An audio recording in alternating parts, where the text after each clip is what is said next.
Stream's all ready to go. I'm gonna do my intro and we're gonna dissect this. Alright. But before you press play, I gotta ask you a question. Go on.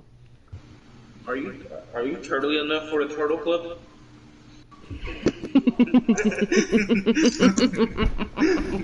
Good question. Bro, I literally have not been a second in before we started this shit. Alright, I'll answer that later. Let me start. Alright, 3, 2, 1. Alright, go ahead. Alright.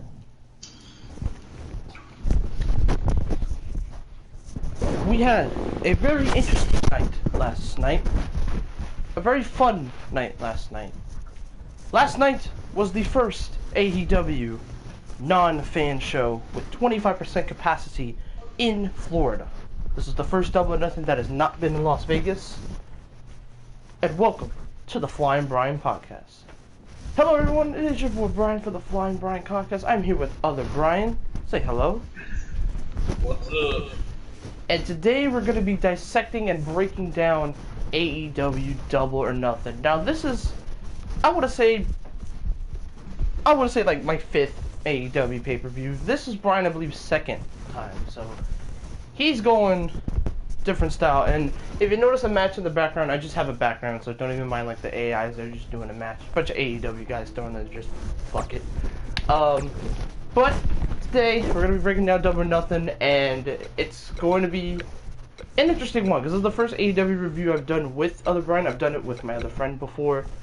I haven't done with other Brian, and he was excited for the pay-per-view. And but don't worry, don't worry about if you think I'm an expert on reviewing stuff like this. So I've watched AEW, and me and Brian have discussed, other Brian have discussed it before. So yes, I know we're usually talking a lot of shit about WWE, and fuck you to those WWE stands that still watch the garbage shit. Fuck y'all. But we do watch AEW. It's just he's more on the highlight side, while I actually, I watch like the actual shows. But it happens. He doesn't have time. It happens, and sometimes he just doesn't want to, which it makes sense.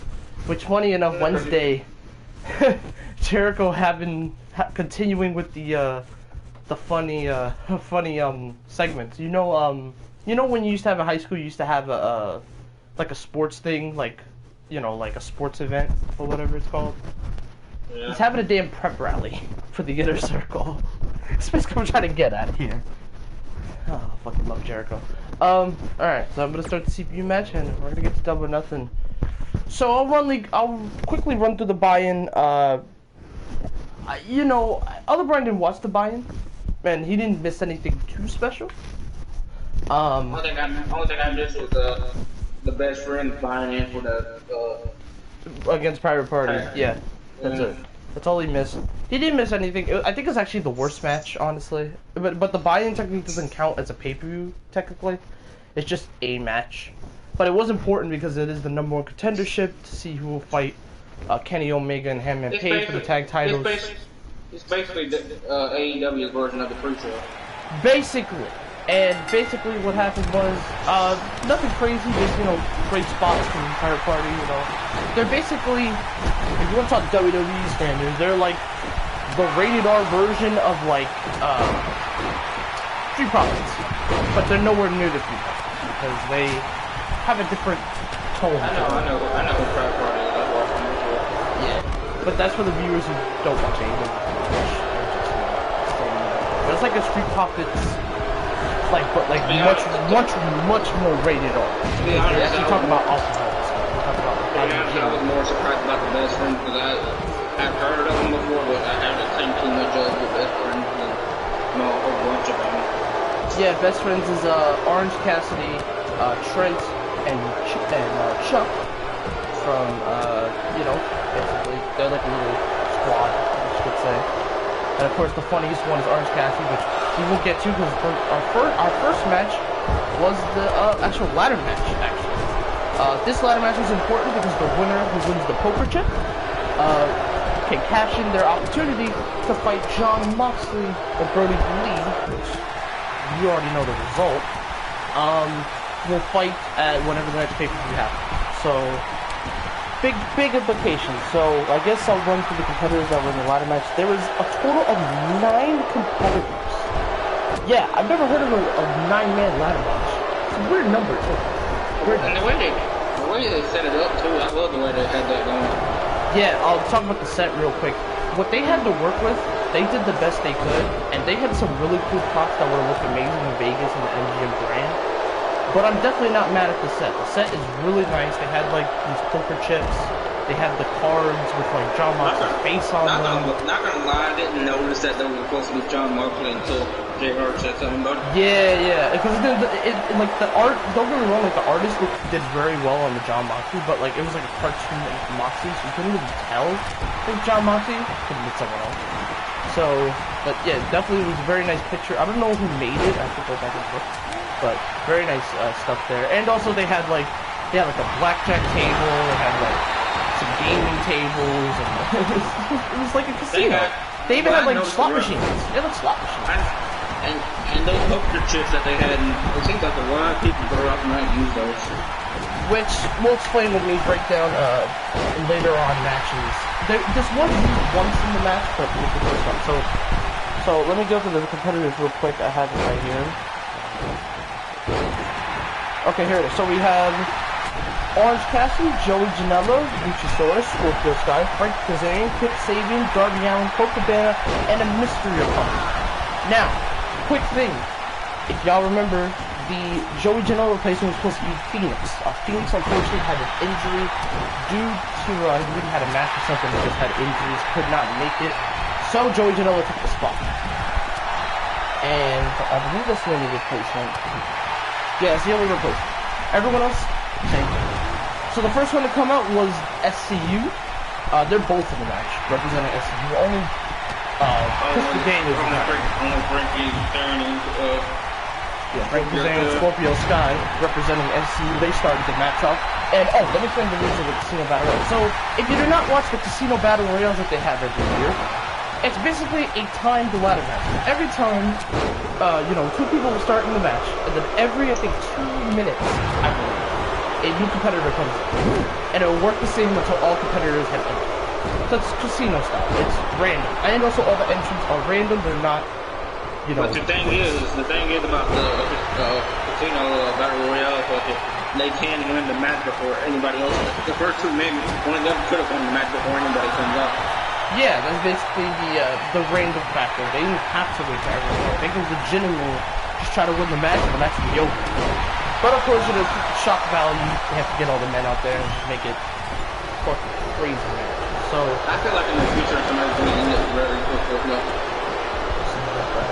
But yeah, so then that happened. Then I believe we had Kip Sabian and I believe Penelope Ford and Jimmy Havoc. I do want to say my little grudge with this match.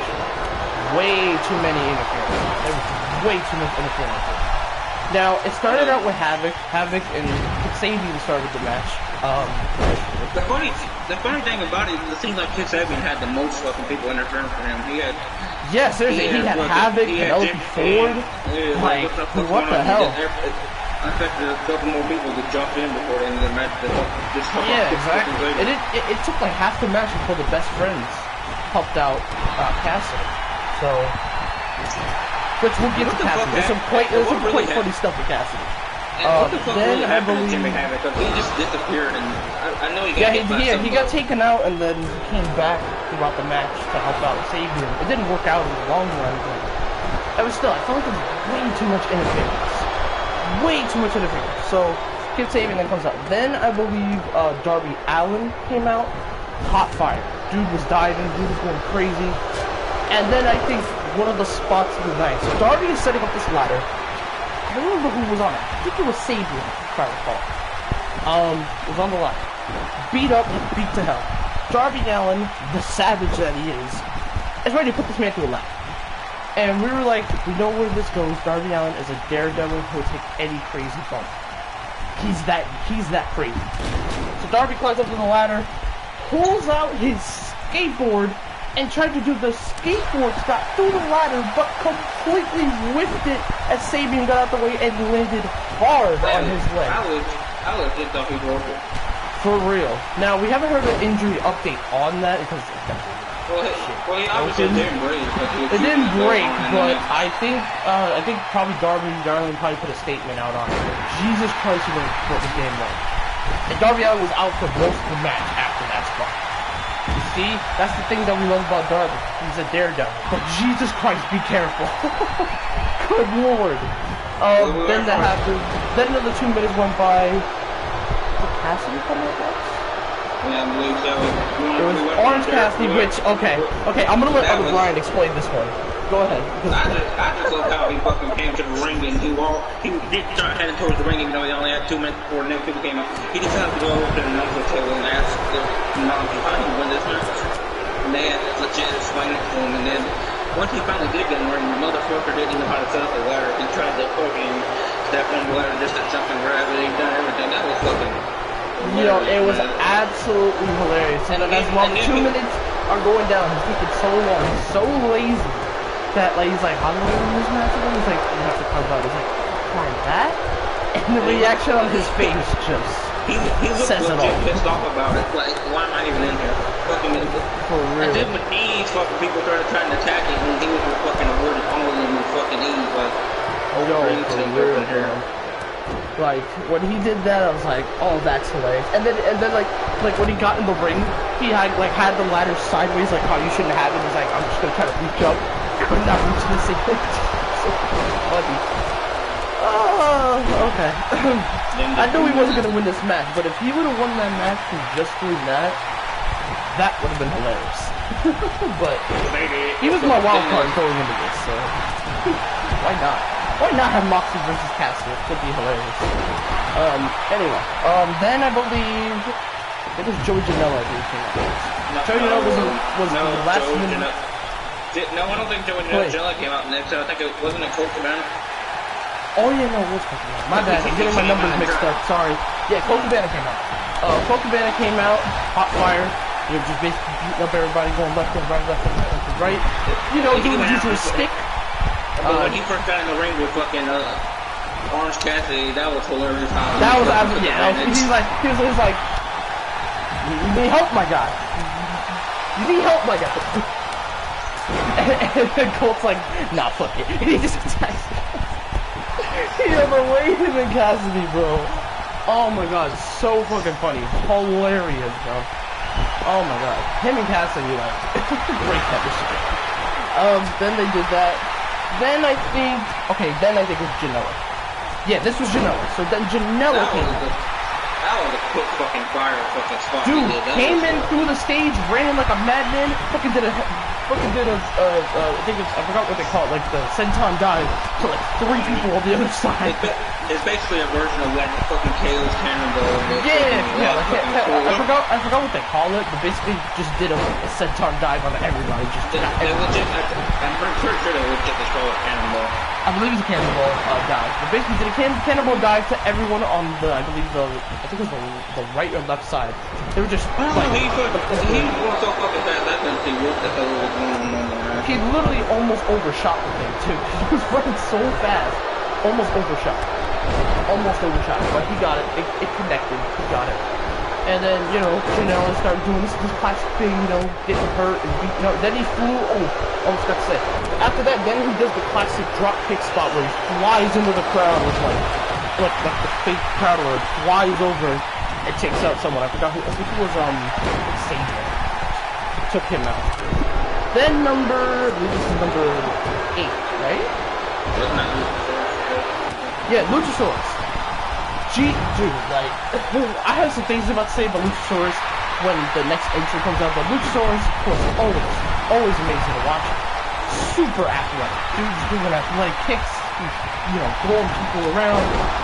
Just absolute insanity.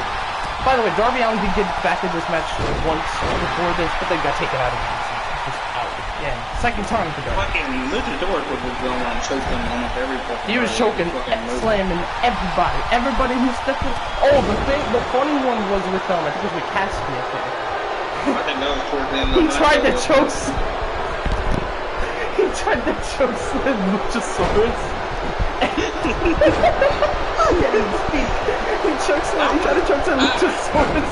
That And Luchasaurus just looked at him like, what are you doing, man? And then the funniest part, Marco Stunt gets in the ring, interferes, brings a little ladder that was used by Darby, and he climbs it, and it's Cassidy to the That fucking my god. That shit had me dying. By the way, I'm not gonna lie, for funny value, Orange Cassidy was my MVP of this match, just for funny spots. Yeah, but you know what that reminded me of fucking Orange Cassidy trying to choke him with the source? What? It took me back to WWE and they had Battle Royal when fucking Hurricane. Oh yeah, Hurricane. Yeah, remember when he came back in the Royal Rumble and tried to choke Santino, and Santino was like, what you doing? He got thrown out so quickly. I do remember that. Oh, that's great time. Yeah, that reminded me of that kind of spot.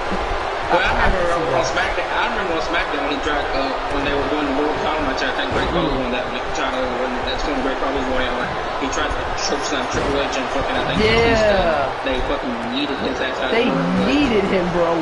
Send that man to the moon. Yeeted that. That was great. That was going back to that when the fucking I didn't want to say it to my friend on the Zoom call because he was also in the Zoom call with me. But I definitely want to say it in the review. It reminded me of that Hurricane vibe. Orange Cassidy MVP in my opinion. And then finally we haven't even got to the best spot that Orange Cassidy. Oh yeah, we haven't even. Get ready, we're not done yet. So then there's a bunch of little interferences in between before the final cutter, which I'll say in a second. Fucking when Orange Cassidy fucking kept saving at the top of the ladder and then fucking fucking just lets her go like, okay, bye. Yeah, bye. That was great. And then finally, with I believe it was like Colt Cabana in the ring, or one of the SVU members. Out comes the mystery opponent, and it's a man you didn't expect that people kind of forgot about. Brian motherfucking Cage. Yes, I said that right. Brian Cage from Impact is in AEW. I totally forgot he was a free agent. I mean, not gonna lie. The man's big, does it? Is it me or does he look smaller than he used to? It might be you, honestly. Maybe it was him.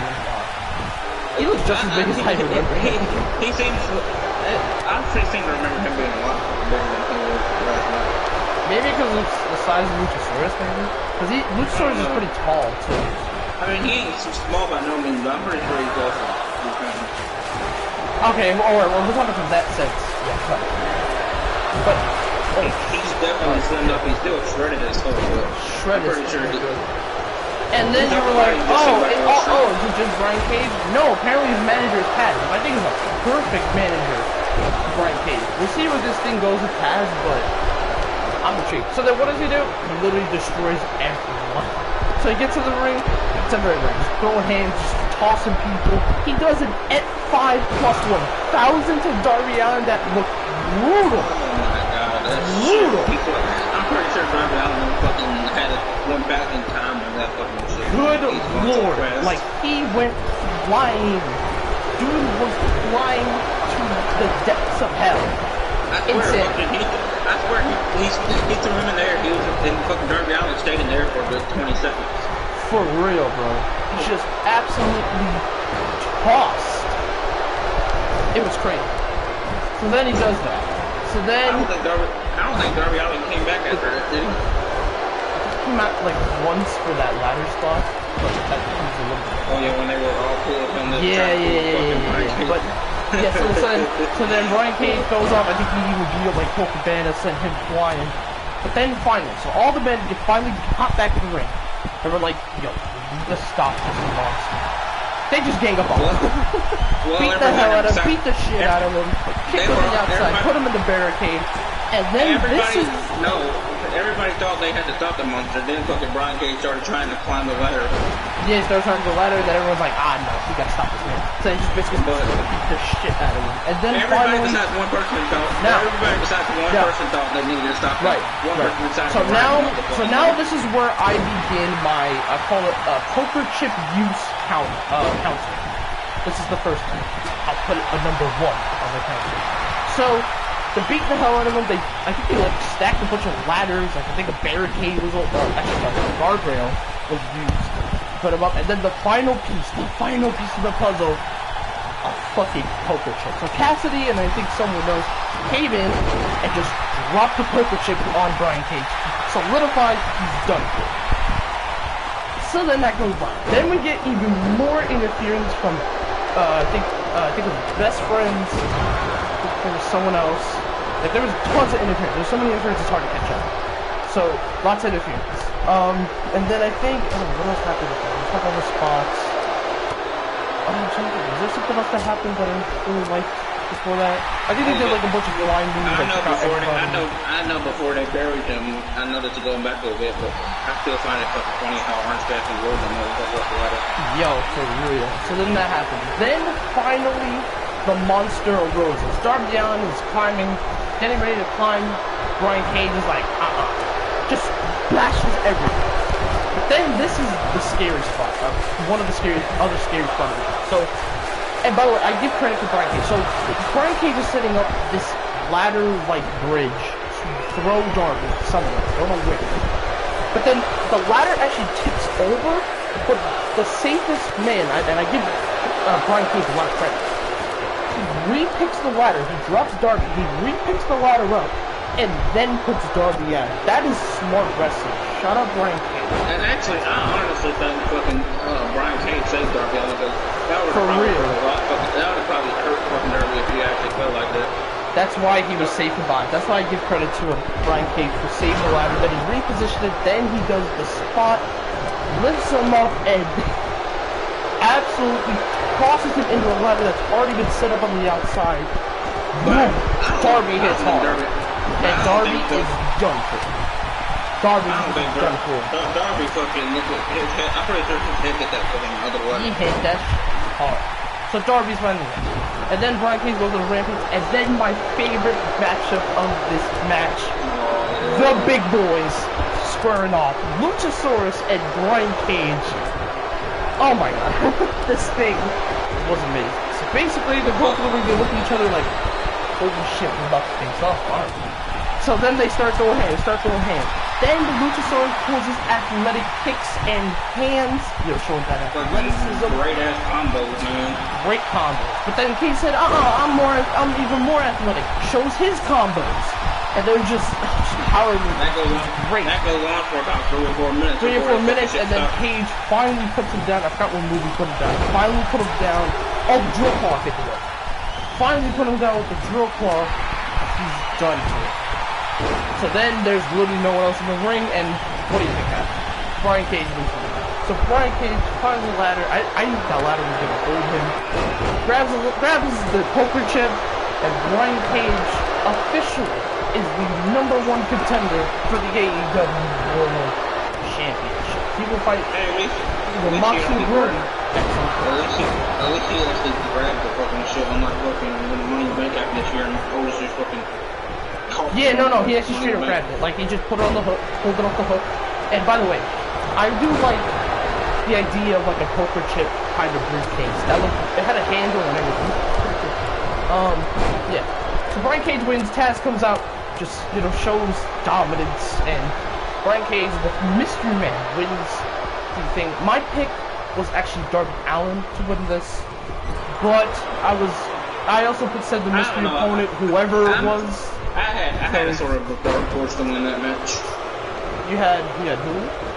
I had like a dark horse to win that match. I thought fucking when I first saw him come out, I honestly thought Colt Cabana was going to win the match. That's a dark horse. I didn't expect that choice. But yeah, but I had basically Darby. My other friend had Darby. Basically, all 3 of us had Darby, and then you had Colt Cabana. Yeah. So Brian Cage wins. And even though Darby lost, I'm not even mad because Brian Cage looks fucking incredible. So, I don't know what's next week. The only reason I chose Colt Cabana is because I've followed Colt Cabana's career for the longest fucking time, man. I've always been a fan of Colt Cabana. I gotcha, I feel it. He'll get his shot. Like, if he could win the NWA's world title, I think he's trying to go for the TNT title. He gets it. He gets it. So yeah, that was great. And yeah, it was a great way to start Double or Nothing. My only gripes with this match was way too many interference and a couple little botches here and there with some hurricanranas and stuff. Other than that, the match itself was fun. Fun. That's all I have to say. Another fun ladder match. So then that happened. Next, then, we had Jungle Boy and MGF. Now, I didn't appreciate this match too much when I first watched it because I was so burned out from the ladder match. This was a great old school fight. This was great. Lots of back and forth, lots of hard strikes.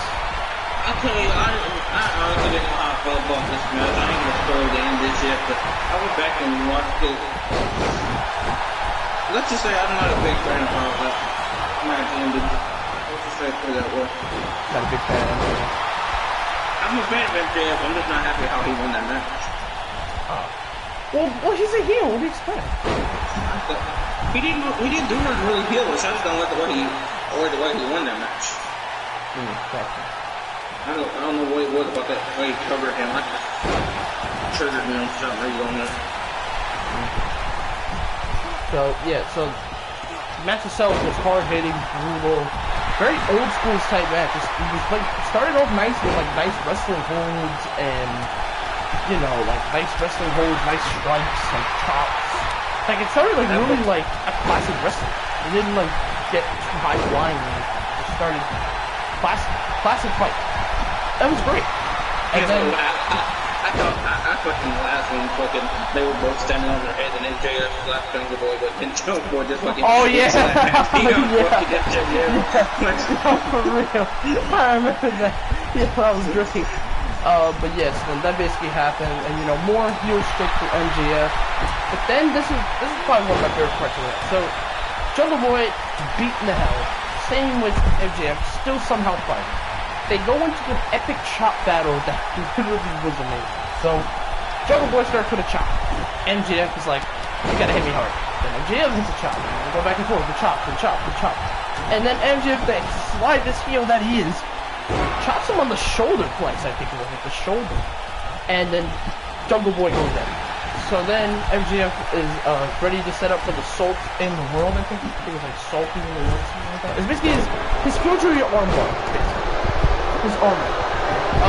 And Jungle Boy counter. And Jungle Boy wants for his finisher. I think it's something on there.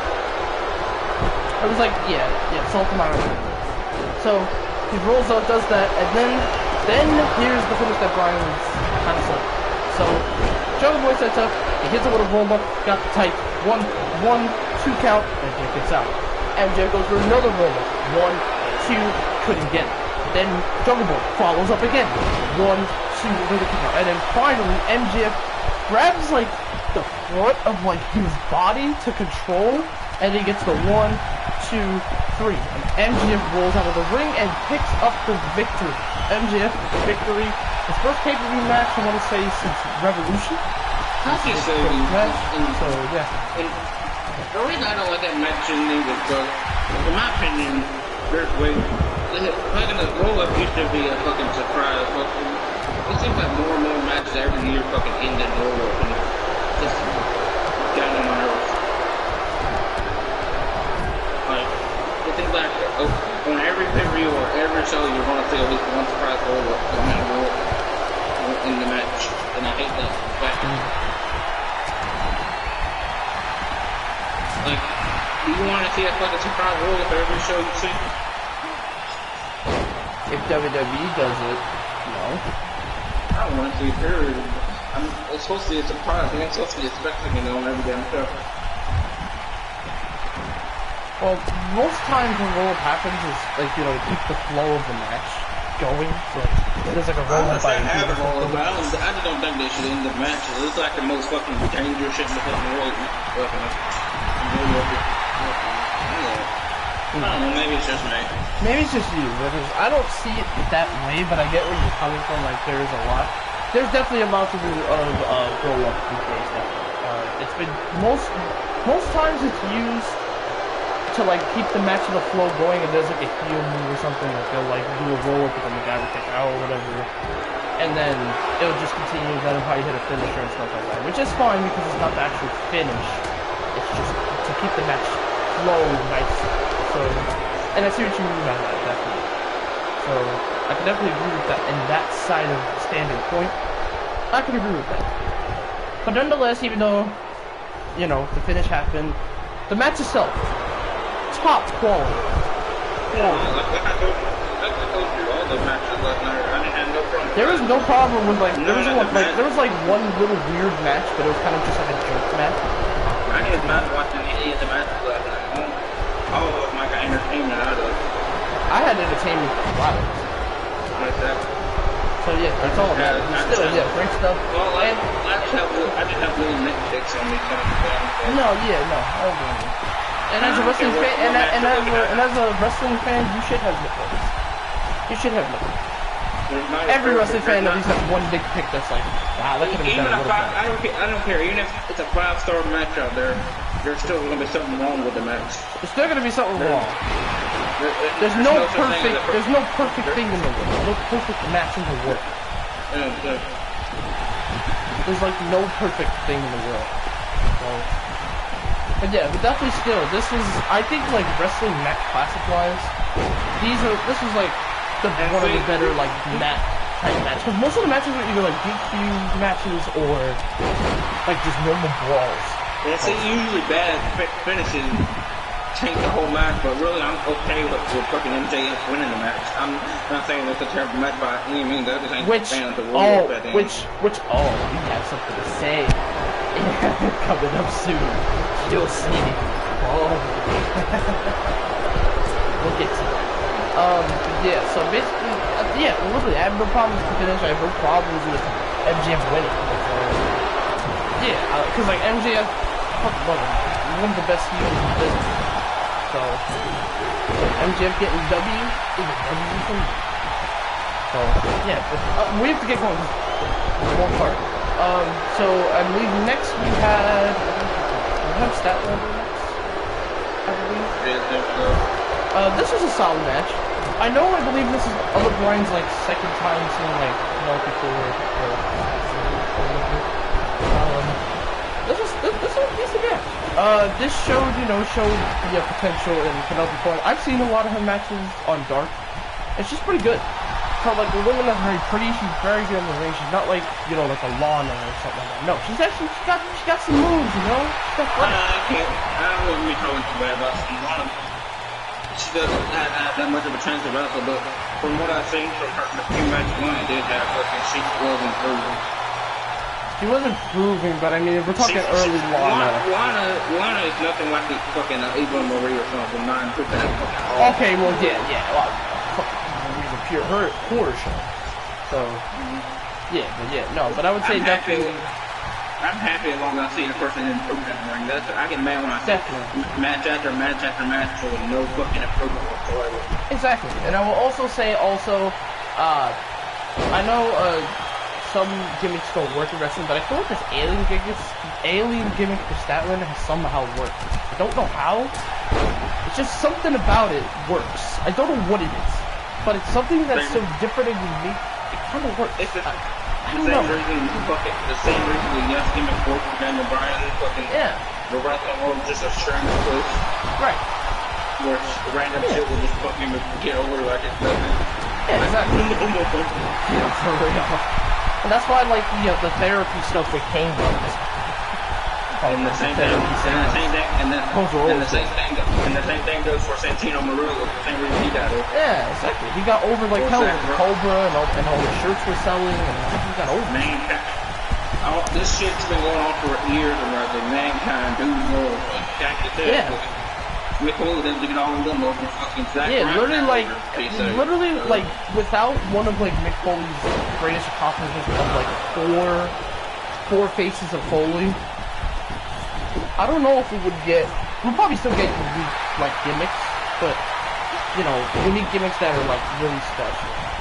People would be probably a little bit scared of trying to get... Yeah, right, that'd be a lot harder, a lot, like, more hesitant to try this gimmick. They ain't probably be able to get 3 or 4 different gimmicks over fucking that makes it, less scared to try new shit. Yeah, right. Yeah. Exactly. Yeah. But definitely. Yeah, I would definitely see that. So definitely, I give Statlander credit for going out of her, I guess, her element, trying this alien game. So basically, this match was, a lot of athletic moves, strength from Statlander, very strong.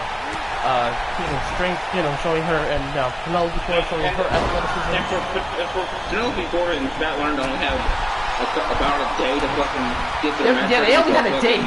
Originally supposed to be Britt Baker in this position. But unfortunately she had the injury, so she could not make this up.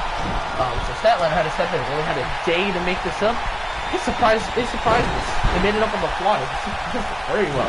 I thought Penelope Ford was up for it. Yeah, she has like a really nice like springboard elbow she does, and she does like the handspring. It looks really nice, really clean. Like I haven't seen it in the start. I had no problem with that match. I'm losing that match too. It was a great match. Yeah. It was a solid match. Had no problem with it. And it makes Statlander, get another W on his record. So yeah. And the future is very bright for Penelope Ford. I will say that. The future is very bright. It's her and the super bad kid Sadie who have some potential. Definitely be keeping an eye on them. More awesome. So yeah, definitely. And I love the fact that fucking Kip Sabian actually came out with fucking. Oh yeah.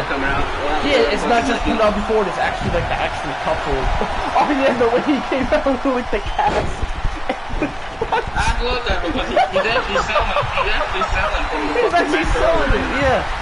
As a heel, you should be able to sell things. As a face as well, you should be able to sell things, Like, it wouldn't make no sense if you came out there perfectly fine at the fucking letter match.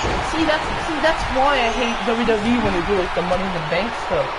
They just come out purely fine. Like, I don't get that. I mean, I was glad for fucking Rey Mysterio both got thrown off the roof and all, and that's not a Like, they should at least have, like, something on their face or something. They got thrown off the damn roof. And check out the next man tag team went wrong with. What the fuck is this? Like, what? And then, like, whenever, like, Sasha Banks was in the Hell in a Cell with Charlotte a long time ago, nothing. She looked completely fine the next night. Completely fine. Like, at least put, like, tape on her ribs or something, But to be honest, Big Show's the one that fucking started all this, but I think you're a little bit too younger, but back in WCW, fucking Hulk Hogan and him had fucking battled the fucking with monster trucks on the roof and fucking. Oh no, I've seen this. Look, I know I'm too. Look, I'm too. I know I'm too young to know about it, see it live, but I actually watched it back. I have seen this. I've seen this on But I know what you mean. Basically, they have a monster truck match. He falls off the roof. He's basically presumed dead. Then he comes back completely fine to have a world title match. And the thing is, it wasn't even a couple days later. It was that same fucking. It was the same pay-per-view. Same pay-per-view. Like what the hell is this bullshit? Like what? You telling me this man just went to go off of probably a 20-story building and was perfectly fine afterwards? That makes no sense. That makes no sense. Yeah, but I see what you mean with this basically idea of, oh, they should be fine after falling off a building or going through a ladder. Like the only one that really sold it was like Ambrose, Daniel Bryan sold it a lot too. Other than those guys, the rest of the Ziggler sold it as well. Ziggler sold it as well. Man, WWE, if anybody in WWE has any control over this, fucking release Ziggler, so he's gonna do something better. Honestly, man, dude has talent in the world. Great promo dude, excellent wrestler. Takes some of the best sells in the world. But he's stuck. He has nothing to do. He's stuck. After this Sonya and Otis thing, where does Dolph go from here? I don't know. I don't know. There's a lot of rumors going around that Dolph Ziggler and Otis are going to have another match, and it's going to be for the money away briefcase, and Dolph Ziggler is rumored to doing that. So if that happens, Dolph put him back up. Man. I honestly hope that does happen. I kind of also do hope because I feel like Otis, I know he's like a superstar. Funny-wise, he's a superstar, but I like him better in the WWE. Same. I like him better with Tucker. Where the hell is Tucker? Where is Tucker? Okay, but we can talk about this some other time. Oh yeah, we're talking about this everywhere. I'm sorry, I'm getting off track. We're talking about WWE. My bad. But yeah. But Statlander wins with her finisher. I forgot what she calls it, but wins with a finisher, and Statlander gets another win on her victory. Okay. this match coming up. We have a lot of explaining. This is the most controversial match of the night. Okay? And I'll explain why later. So, AEW announced, I believe a couple months ago, that they're going to be having a huge tournament to bring in another mid-card title. And everyone's like, yeah, we need a new mid-card title. Because that's, I feel like that's one of the things they're missing. They don't have like a US or Intercontinental title. Okay. Before we even start this, I got a little pet peeve about this match. It's not even about the outcome of the match or anything. Why in the hell did they decide to go ahead and release a title and some finish? I think they should have waited until the title was finished before they decided to have it final time match. I think it makes the same stupid. If you don't know what we're talking about, you'll see.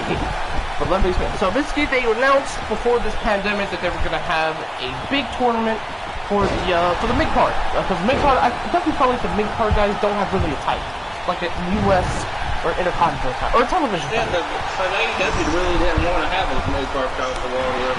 But then they saw the popularity in the mid card with like guys like Darby Allin, Vanna, that's Archer. So they said, you know what, let's do it.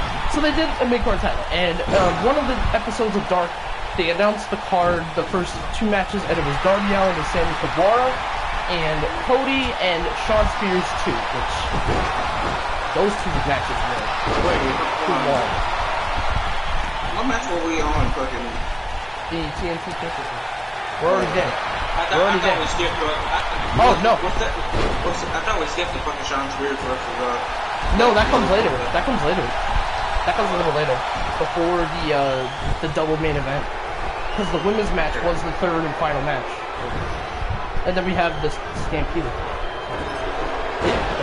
But yeah, so basically, they did that, and the tournament went good. The tournament matches were all good. The semis were really good. I thought Darby was going to beat Cody, but unfortunately Darby falls short, so Cody is in the finals. And it's surprising, Lance Archer was announcing this tournament. I didn't expect him to be in it. He was in it. So he was in the tournament, dominated throughout the tournament. The only tough match he had was the semis. And that match besides the final match for the TNT title, the one when I watched with the yeah, that was the one with the retirement. I would say go back and I would say go back and watch if you want to see a good tournament match. I would say go back and watch Cody versus Shawn Spears in the first round part 2. They make up for the all-out match. Yo, man, Shawn Spears has some of the most brutal fucking shots in the fucking business. I don't know about Walter Brutal, but yeah, it's not that brutal, but I see what you mean. Yeah, just go back and look at his fucking chops. I guarantee you. Yeah, his chops are. You will be fucking cringing and seeing how loud those sound and how red my chest is up. For real. But yeah, so they did the tournament, and then surprisingly, Lance Archer made the finals. So now it was set. Last week on Dynamite, they announced Mike Tyson would be presented the belt. Unfortunately, there was a video leaked of the actual title for some reason. Why? There was a picture.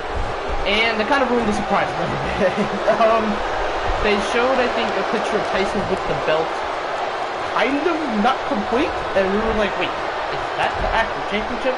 But then they explained on commentary due to the pandemic, the title's not even done yet. There was supposed to be gold plating, and it's not supposed to be that color of red. Saturation's supposed to be less red. I don't care. Listen, I know people want to hate me for this. I don't care if you think it, but I'm a wrestling fan. I got my own opinion. I still don't think that's how we're gonna look like we're even with the fucking gold plate and Dr. Red. I don't know if it's just a red strap or fucking red and silver. I'm not a fan of the World Tag Team title. That just shows you right there. Fucking. Yeah, I mean, I'm not a fan of the World Tag titles anyway, so. It's definitely, it could have been better. Maybe they do redo it when the pandemic ends. Maybe they just scrap it and say, no, check it. Because if you've seen, but I had faith in the AEW belt design. Do you see those tag titles? I have faith they can make a good title. That's the reason I'm saying they could have done a lot better. The world title, the world of the tag team titles are great. I'm not a big fan of the women's title titles. It's just so women's title's small. It's small. Yeah, I would say that's my biggest complaint. Very small. Still a decent looking title. It's small. I mean, Way too small. That title fucking just does not look right on somebody fucking like now. Just increase the size. That's all you have to do. Just increase the size. That's it. Increase the size and it makes the belt font a little bit more clear. And there you go. You have your women's title. But that's what I want to complain about. The world title is simple, just as gorgeous, and amazing title. Tag titles, beautiful tag title. One of the best tag titles. It looks so good on people. And then, of course, you know, the women's title, which is open. So, like, yeah, they have problems. Either the pandemic just, you know, they were rushing it. I feel like they shouldn't have rushed it. That's the thing. Like, if you want to do the tournament... It's not that they rushed it. The title has finished. They're still going to add shit to it after the fucking... When they can. But, like, maybe they should have, like... Because, like, remember, we didn't know Double or Nothing was even happening. They were like, it might not happen. But then they finally announced it. So... Maybe they were in a bit of a time constraint, but maybe after this pandemic, and you know they want to redo the belt for Cody, they can redo it. Because if they redo it and make that title beautiful, I won't be too mad at this situation. But the first prototype type title needs some work. But Brian, that's the actual title. They just haven't added the extra shit yet. You never know. They could rebuild it. They might rebuild the title, but they're gonna. That's the title they were gonna use. It just was unfinished. So they sent it out unfinished, and they're gonna send it back later on to fucking get it completely finished. That's what they were saying the whole time. That's what I'm saying. It's a prototype. Well, not a prototype, but the incomplete finish. So we have to see how they're gonna change it, and we'll see how it looks, and we'll compare both when the belt is completely done. But that's near or there. Let's just get to the match itself. So Mike Tyson's there. You know, he looks really cool with, like, you know, him holding it up like a boxing belt. Dude is ripped. Fucking ripped for his age. I don't know how he does it. Holy shit. Yeah, we're not gonna fuck his ass up. Definitely not. But yeah, so definitely, you know, he looks great looking at the title, you know. And then, so, this is a funny moment in the beginning of that. So, Lance Archer has this gimmick when he does his entrances. He has like these random jobbers. He just tosses them in the ring and just fucks them up for no reason at all. And the way Tyson's reaction says it all to this generation's wrestling. So, you know, Lance Archer's music's playing, he's with Jake Roberts, and he just run into the ring with this jobber, and he tosses that jobber into the ring, and Tyson's reaction says it all. The face reaction was absolutely hilarious. I don't know if you noticed this fucking last night, but they went and had shot at Tyson.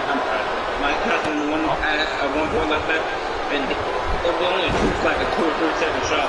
But Mike Tyson was like yawning, and they fucking immediately turned it away. Like, I laughed my ass off when I saw it. Yeah, I saw that. Yawning during the match, and it was hilarious. It was hilarious. Like, you know, I want to accept the title already. So, yes, basically that happens, and his face is. And then Cody comes out, you know, does his classic Cody image. Usually he does like the copy Triple H entrance. But he can't do it because he's in a tight space. So he does a normal entrance, Royal Family. Theme song, always great. Starts up good. We get the presented by Dasha, aka former NXT announcer. Sounds great. Everything goes well. So the match starts. And obviously the first shot is Lance Archer just dominant. It's you gotta make him look strong.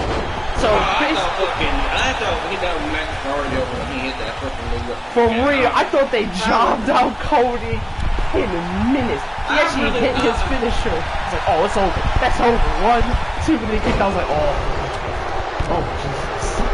So Lance Archer wasn't gonna be able to get to the fucking pin before he rolled out. I thought he was gonna be he rolled out after the other pin. So then the match continues, and Lance Archer just goes on an absolute killing spree. He throws Cody in the barricade, tosses him over the rope. Cody tries to get some offense, but can't seem to get any offense on Archer. Archer's no selling everything. Look at that point. There was a point in the match where he fucking Cody and him were over the fucking barricade. Motherfucking Archer throws this man from high spot fucking over the fucking guardrail.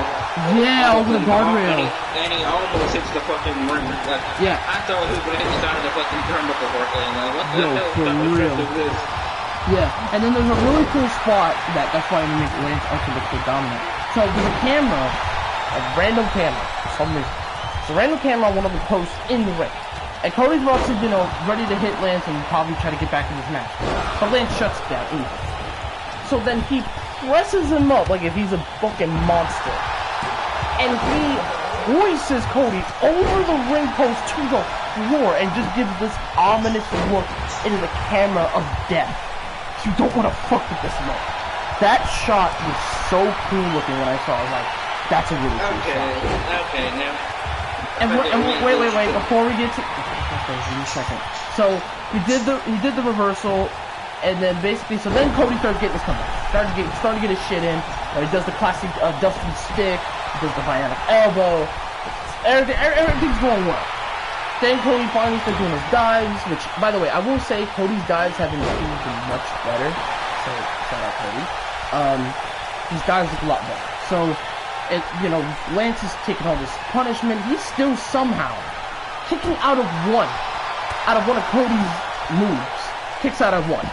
This man is a monster. My fucking jaw dropped when this motherfucker fucking 3 legacy road moves and fucking kicked out, motherfucker. Kicked out at motherfucking 1. He hits his brother's finisher, then he hits his brother's finisher, and then hits his he hit the final cut, or I think it's the final solution they call it. Kicked out at 1. Yeah, I tell you. He legit hit fucking 3 road finishing moves. All at once, this motherfucker still kicks out at 1. Like, what the fuck was this bullshit? I mean, make him look strong. Fuck it. That was fucking really strong. Like 3 generations of finishers and none of them were even done all combined. For real. Okay, so the match is going on. Jake is getting fucking pissed that Cody's coming back. He's hopping in the ring. The ref is telling him, get off the apron or the stage. Get back down. While that's going on, Lance is on the top rope, ready to do something. And then there's Arn Anderson. And remember, he reinforced it first. So, does that, and then he trips up Lance. Now, it did look a little awkward, but I went back just to make sure it was actually a nut spot. And then quick was how it was playing. But, it still didn't look bad because Cody recovered. Then they do, I think it was like a huge superplex right at the last second. But then, this is really random. So while they're down, this random referee from the back comes out and says, Arn Anderson, you touched this man. You touched Lance Archer, you should be disqualified and out and get out. And then he comes out and like, oh, you touched Lance, and he was hiding while he was doing it, but he still got caught anyway. Oh, and also there was a really cool spot where Lance Archer did Arn Anderson's spine buster and just looked at him like, yeah, what's up, my guy? Yeah, you don't want to fuck with me, my guy. Like that was cool. So then that happens, and then both men get ejected after Jake also interferes with the ref. So they're both out of here. So now it's down to Cody and Lance. And then they start getting up, and they start getting groggy. And then this is where things get controversial. So they're getting up. Lance is ready to go for, I forgot what the fuck he calls it.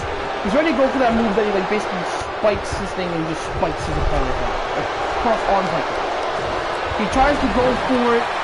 Cody reverses, hits one crossroads, connects. Goes for the cover, Lance kicks out. Cody's like, what the fuck do I do? So then Cody tries to go for it again, but then Lance catches him, hits the move, and then goes for the claw. And we thought Cody was done after this. Clawing to death, just clawing. How is Cody surviving this? Showing that ultimate baby face. I believe he calls that claw like the OTB or something like that. Something like that. I forgot what he calls it. I forgot what he calls it. But basically he does like the claw and just beat absolute shit out of Cody. Cody gets out of the claw, out of nowhere, turns around, crossroads. And then follows up with another crossroads. It took 3 crossroads to finish Lance Archer. That's straight. And then finally, one more crossroads to the road. 1, 2, and unfortunately, but great talent. And then Cody presented with Tyson. Oh, there was also, I forgot to say, there was also interference by Tyson. He actually took off his shirt and he's like, come on, you want to fight, my guy? And Lance was like, Alpha, what, my guy? When Jake Snake was going to back out with fucking yeah, there was a spot where Mike Tyson looked like he's going to front him. And then Mike Tyson goes to sit down. And then finally he gets back in the ring to present Cody with the title. And then that was that. Celebration pyro, and that was that. I never thought I'd see Jake Roberts run from somebody. I will say that. But yeah, so before we get to the finish, we'll see how controversial is.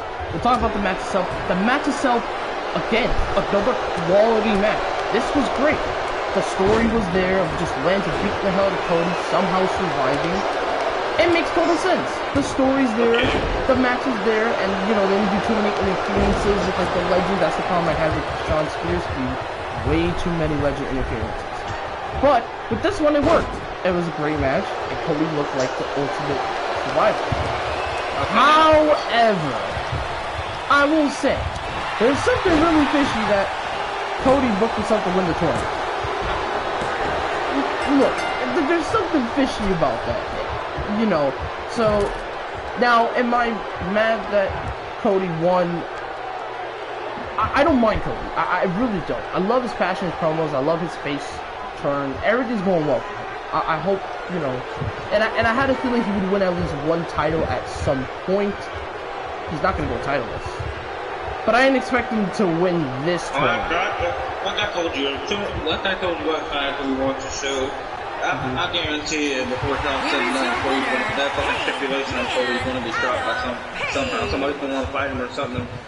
They're going to drop the stipulation that fucking Jericho had in place. But look, you know, and let's get back to the actual match where Cody fucking winning the title. I'm honest, I didn't enjoy the finish. I ain't happy with the finish. But AEW might be going somewhere. But something that's annoyed me. Everyone online is saying that Cody buried fucking Lance Archer. I don't believe he's been buried. I don't know. No. For the WWE marks or the fans that are saying Lance Archer got buried, that is incorrect. Let me explain something to you people, these goofs that don't know, have that much knowledge as me as other Brian have. Let me explain something, the difference between being buried and looking strong while losing. Because people always get that confused. I don't know why. It's a simple concept. So, let's say, I'll throw a name out here. Darby Allin has an amazing match with like a big dude that just looks dominant. He looks great. He looks like the ultimate underdog. But then he loses. People are like, oh, this man got buried. He should have won this and that. No. Nah, you want a perfect example of a burial. Fucking go back to 2011, 2012 when John Cena took out the whole fucking Nexus. That's a burial. That's a burial. That's why people don't understand. So, Darby looks amazing. He's just doing great. But then people say he's getting buried. That's not true. If a person in the match lasted long and looked great while losing, that is not a burial. That is showing potential to have something in the future. That's what that is. It's not a burial. A burial is when a great talent that everybody loves just gets butchered by either a company that just doesn't like him or just they have no faith for him. He gets buried by like a new star. So like, yeah, just like how you said, John Cena with the Nexus. The Nexus could have been something special with Wade Barrett. But what do? He beats all 8 of them by himself. That's a burial. That's a burial. And even Edge said in interviews, Cena shouldn't have done that. And even Cena regrets it. No, even Cena said he shouldn't have done that. Yeah, that's what I was about to say. Cena said, yeah, I should have done that. Cena even didn't want to win that match. Yeah, and guess who was? And it wasn't even Cena's decision. It was Vince's decision. So Vince was the problem with Nexus. Okay, I know this man didn't look strong in this match, but I have a hard time because it was him versus Brock Lesnar. But I want to know, in your opinion on this one, was that Brock? I'm almost 100% positive it wasn't burial, but considering it was Brock Lesnar, I'm not sure about fucking SmackDown. SmackDown when it went to Fox when he fought Brock Lesnar. What's your opinion on that? Was that disrespect? Kofi? Yeah. Kofi's title run, the moment itself was an absolute W. The moments of WrestleMania was fucking amazing. Was great stuff. But I feel like his title run was so underwhelming. I don't know what it was. It was either... It wasn't disappointing. It wasn't bad. It wasn't that good. But I felt underwhelmed. Because he had potential.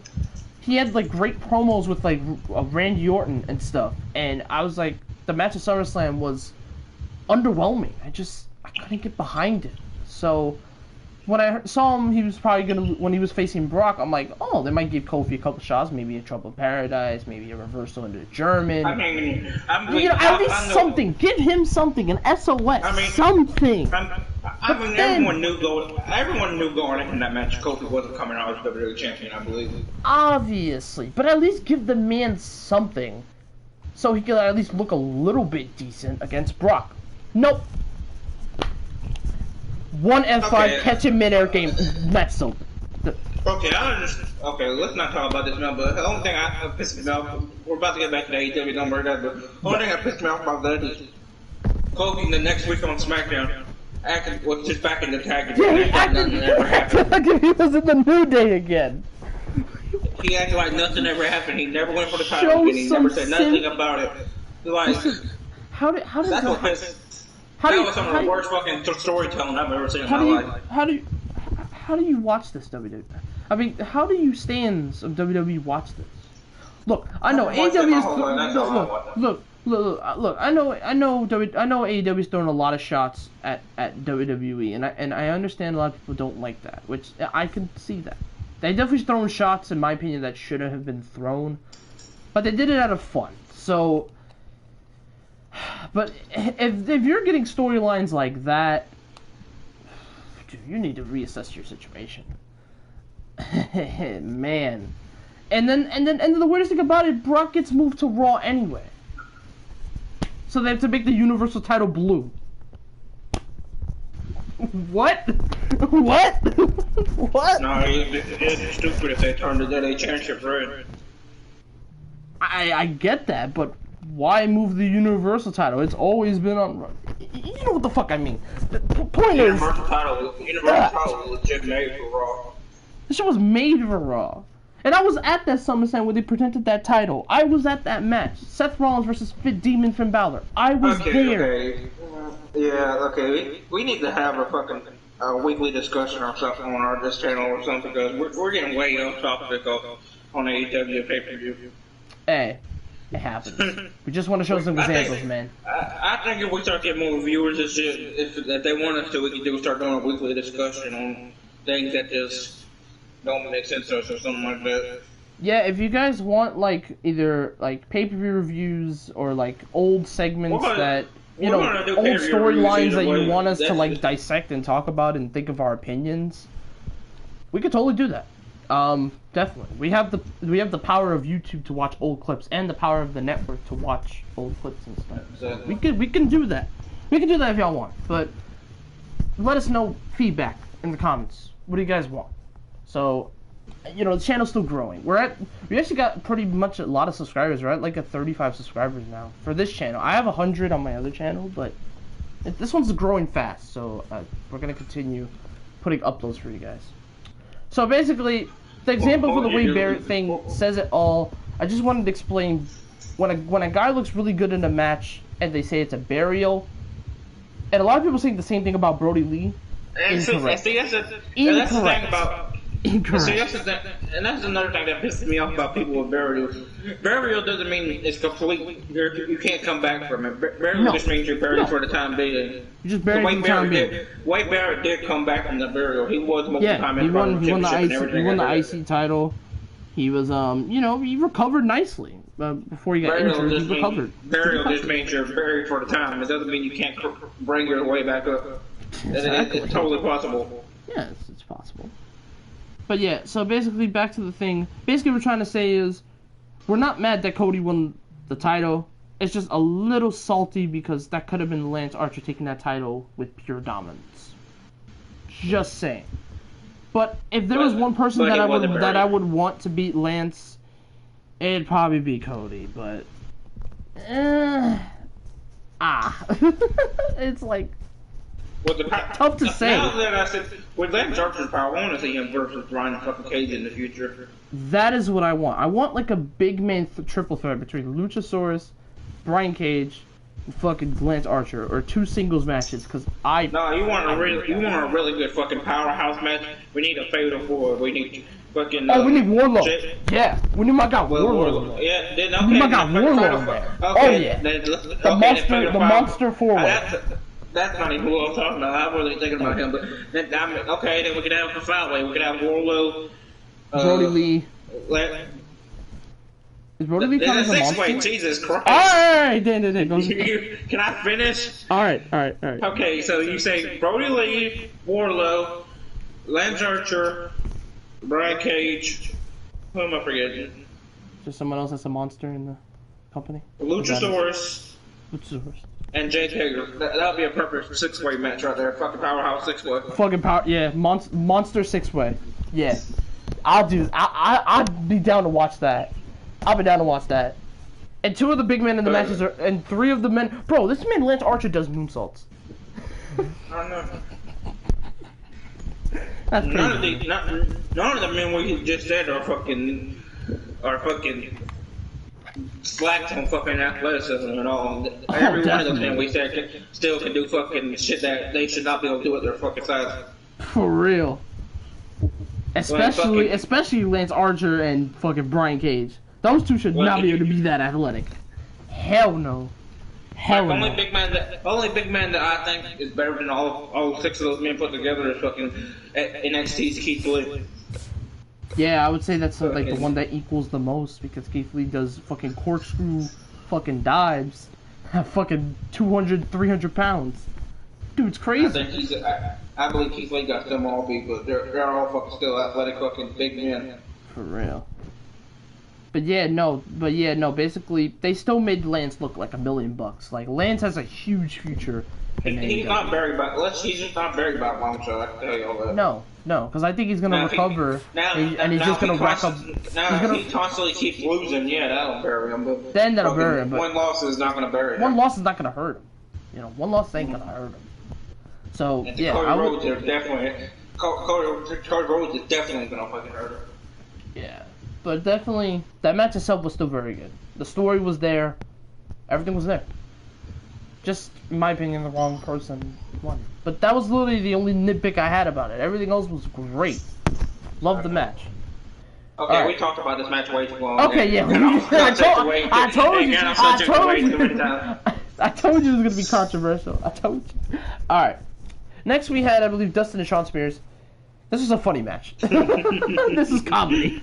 This is pure comedy. He legit, Dustin Rhodes fucking, they built it up to be so fucking serious at first, and then fucking... And then it turned to comedy. Then Brandy Rhodes comes out, then Dustin comes out from behind and starts attacking Shawn Spears and fucking... Yeah. It just got funny in front of you from that fucking point. Yeah, cause the story they were building was Shawn Spears' new gimmick with no Tully Blanchard was, was like a newscaster. Basically putting fake news or whatever, like if he was in the news or whatever. It was, I would say if you want to get a catch up on the newscaster thing, go back and watch the clip from last week's Dynamite before this one, the go home. Check the clip. It's hilarious. The way he does it, he sounds like a damn newscaster. But no, this match is just hilarious. He stripped his clothes. He beat him in the ass. Spanked him. Legit, fucking motherfucker, you can see that motherfucker's ass crack cooked in the show on the internet. For real. But they can't cover because it's TV-14, so they can't cover. Which is fine. I don't mind. I'm glad he didn't take off his full underwear. That brought me back to like old school DX, like it's just pure naked moments. And that face that fucking he made when fucking Shawn Spears made when fucking Dustin fucking pulled down his underwear like yeah, he's like well what's going on here? Well then. No, and then in the ring he actually had a picture of Tony Blanchard on his front of the underwears, and the face he's like You're not supposed to see that. You're not supposed to see that. JR's like, I think he got some explaining to do. And even the face of Sean, he's like, oh, you weren't supposed to see that. That's supposed to be private. Not supposed to see that. And then of course, then why of all the places he had to have it on his fucking underwear? That's what I'm saying. If you have it on like that reminds me of when fucking the real fucking. I'm not fucking. What's the fucking Ricardo Rodriguez got his fucking Ricardo. Oh, when he had the Justin Bieber. I remember that. Good times. Yeah. So, but yeah, and then of course Shawn Spears comes back in the ring, eats a final solution, and that's that. I have nothing else to say. Yeah, it just basically gave Dustin Rhodes his win back. But fucking. It got entertainment. That's all. It's that's entertainment. What I look for in the match is entertainment. And if you say that's a burial, that's not a burial. It was just comedy. Comedy. It was a good cool down match to set us up for the women's match. I mean that's sort of on the line of burial, but not quite burial yet. It's not quite there yet. It's close. It's getting there, but it still ain't complete burial. But no. But yeah, no, but definitely, yeah. So we'll see where this Shawn Spears gimmick goes, and we'll see what's next for Dustin. I know Dustin and QT Marshall team up for a while, so maybe they'll go in the tag division. So we'll see what happens. All right, next, one of my favorite DQ women's matches of the night. It's gonna be impossible to say her name, but I'm gonna try. I think it's Hikaru. Oh my god. Hikaru Shida. That's my best attempt you're gonna get. But Shida versus Nyla Rose. This match surprised me. This match was great, hard hitting, and it's great. It's great. That fucking took the Starlander fucking match out of the fucking water, I believe, to be honest. Yeah, if we're talking from the women's matches on the card, this was the best one. This was great. So, and I definitely think the no DQ element helped this match. Helped it a lot, definitely. Because if this was a normal singles match, it'd be okay, but it wouldn't be. See, that's what WWE's missing nowadays. Fucking these extreme fucking matches. Yeah, these extreme crazy matches with women. Like, yeah, that's what they're missing. That element of just craziness, you know. Why do you think the Money in the Bank concept works? Because it was just chaotic, crazy, chaotic, all over the place. If you ask me, Elimination Chamber, Hell in a Cell, Money in the Bank is all a dulled down version of what they used to be. Definitely, I'd agree with you there. The only one that has a little bit of value left is some of the Hell in a Cell matches, but not all of them. They're not the same as they were used to be. Hell in a Cell was made to end rivalries, not start them. Exactly. And they were meant. I'm sorry. I will never look at Hell in a Cell the same way again after what the fuck Seth Rollins and the Fiend did. Honestly, bro. And it's also red. Why the fuck is the cell red? I thought everything was silver, aka steel. Knowing how that fucking Hell in a Cell and just I always want to put a bad fucking taste in my mouth after that. Honestly, man. Because like if you remember in the old days in the Hell in a Cell, like usually like rivalries like Mankind went off the cell and through the cell, and the referee didn't stop the match back then. Yeah. And then he did it again in the 2000s with the Triple H feud, and he made a damn crater. A crater! Still didn't stop the match. Still didn't stop the match. But the Fiend gets hit one too many times. Oh, that's too violent. Stop the match. And it's fuck, bro. But basically, what we're saying is before we talk about the Shida match. I believe we need to fucking really have that weekly talk or stuff about stuff that takes us over something. We're getting way off topic. Yeah, I know. That time, but we obviously have a lot to say. But basically, what we're saying is we want that chaotic, extreme, chaotic. WWE, if you're listening to us, listen to me and Brian right now. If fucking y'all are gonna ruin yourselves if y'all don't go back to the way y'all used to be. That's what also makes AEW stand out. They go for the crazy, chaotic style matches. Like if you remember, the Young Bucks and LAX had a Texas Tornado tag match. That shit was crazy. They had a Texas Street Fight, and it was just crazy. It was great. I know WWE nowadays is more targeted towards kids, but y'all want to still have it where adults can somehow enjoy it. But adults are the ones bringing those kids there. I have an argument about that. If that was made for kids, why did we get a Jeff Hardy and Randy Orton Hell in a Cell spot with the screwdriver? I just want to put that out there. I'm gonna leave this segment, but I just want to put it out there. But yeah, so I agree with you. If WWE is supposed to be for kids, why would having Hell in a Cell matches in the first place?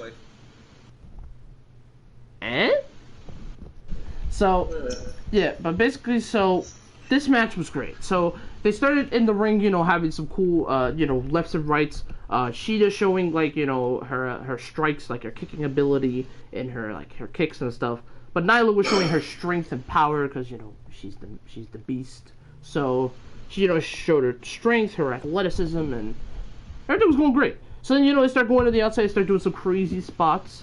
One of the cool spots was I totally noticed this after the spot. So Shida is up on Nyla Rose's shoulders, and Naya's got her pressed up. And there's a random blackjack table. I'm like, where the fuck did that blackjack table? I didn't even notice it when I was looking at the matches. And just hoisted her through that blackjack table. Very cool spot. And good brand recognition. Okay, and here's something I noticed. Because I didn't see this fucking... Didn't Nyla Rose put that referee through a fucking table a couple weeks back, and that's where she got suspended at the end of 2019? I'm surprised you remember that. That's correct. Yeah, Rick Knox. That's the same ref that got put through that table and got suspended. I honestly thought that Rick Knox was going to screw Nyla over in that match. That's funny. No. But yeah, so basically that happens. They start fighting to the outside. Shida starts coming back. She starts throwing a bunch of kicks, a bunch of strikes on the outside. Then she did like a really cool kick spot near the deck of cards. Also got had a couple of suplexes as well. Beautiful, just hard hitting Shida with the strikes. Like, by the way, when she came to the ring, she did not look, she always looks pretty happy when she's in the ring.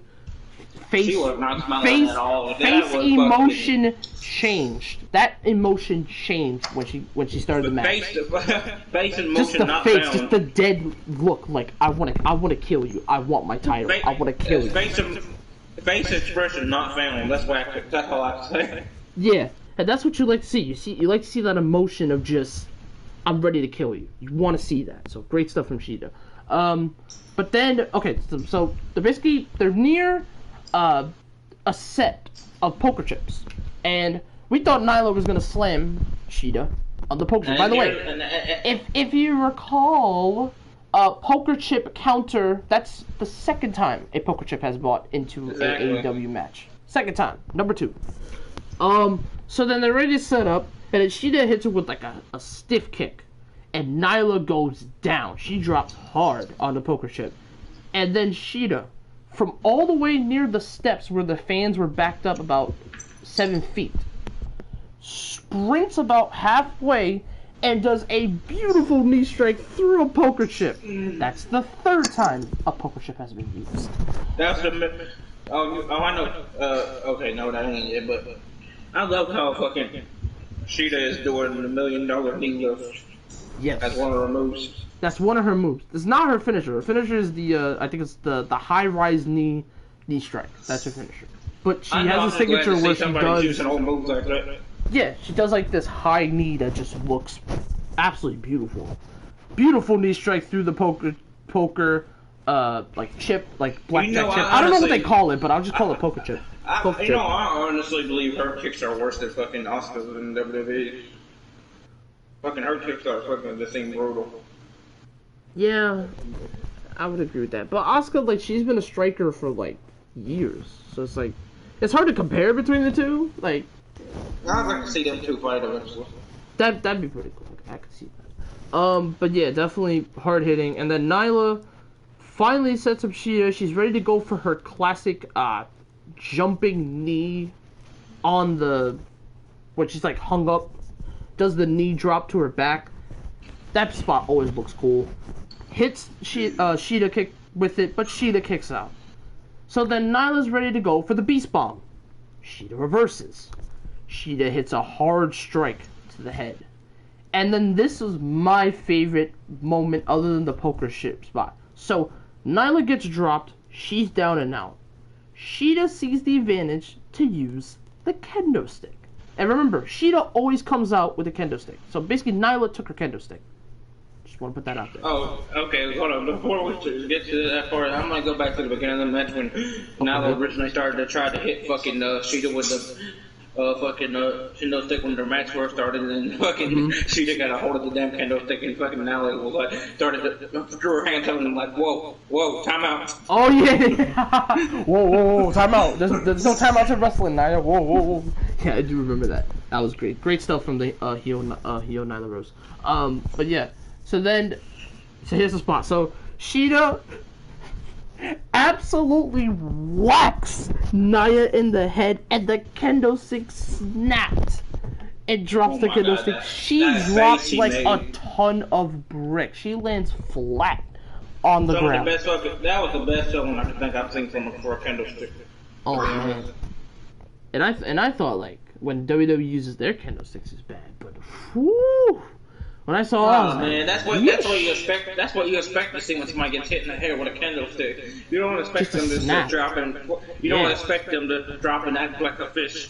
Yeah, like you expect them just dead ass drop flat, pop, and then basically goes to the cover. Nyla kicks out, but then this is the final one. So Nyla Rose gets hit with a huge kick again, and then hits one.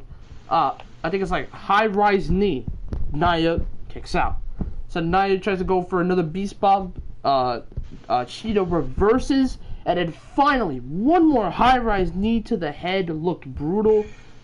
She can't even pick her leg because she's so big. She puts the cover. 1, 2, 3. Sheeta is your new AEW Women's Championship. And I called it. I agree with this. I think Sheeta's ready to take that women's division and start building some champions. I just hope it's longer than the past 2 champions have been. I hope so. But I have confidence in her. She's like one of the most popular women right now. So I feel like they're just playing hot potato with them title right now. They should leave it on Sheeta for a long time and make it look credible. If they have women to do it, they don't know what to really do with it. So you give it to Sheeta. I think she's gonna go with a long title run. I'm hoping. And by the way, that title looks much better on Sheeta than Nyla. Yeah. Just the fact. But yeah, this was one of the best women's wrestling women's AEW women's title matches I've seen in a while, and it was very well done. So shout out to those two. Up next, we have a grudge match for the AEW World Championship, the double main event. Brody Lee, Jon Moxley. How did the story come to be? Well, Jon Moxley basically explains in the video package he was excited for Brody Lee and his talents to strike on the scene. He respected the man. But then he said it was a disappointment for when he came. He joined the Dark Order. He was revealed as the Exalted One, aka the leader, with Evil Uno and Stu Grayson. And, basically had like this like honestly, that still threw me off guard. The Exalted One. Yeah, when Brody Lee was revealed as the Exalted One all those months ago, that threw me off guard because I honestly believe Matt Hardy was going to be the Exalted One. Same. I didn't think he was going to go with the Elite. I thought he was taking control. But I thought Matt Hardy was going to be the Exalted One. It just seemed to fit his character more. But now, looking at it back, I think Brody Lee was a good choice. But it definitely threw me for a loop. Definitely the first week it threw me for a loop. I will say. I was not expecting Brody Lee. Not at all. See, that's the thing I love about AEW. Their surprises are always unexpected. Like, you don't know. I'm not WWE. Yeah. But you don't know. So with that fucking SmackDown Hacker storyline going right now, I'm almost 100% positive it's either going to be Chad Gable or Mustafa Ali. Obviously. It's pretty obvious. It's going to be one of those two. Watch. It's going to be one of those two. It's going to be one of those two. Watch. But yeah, basically, that happens.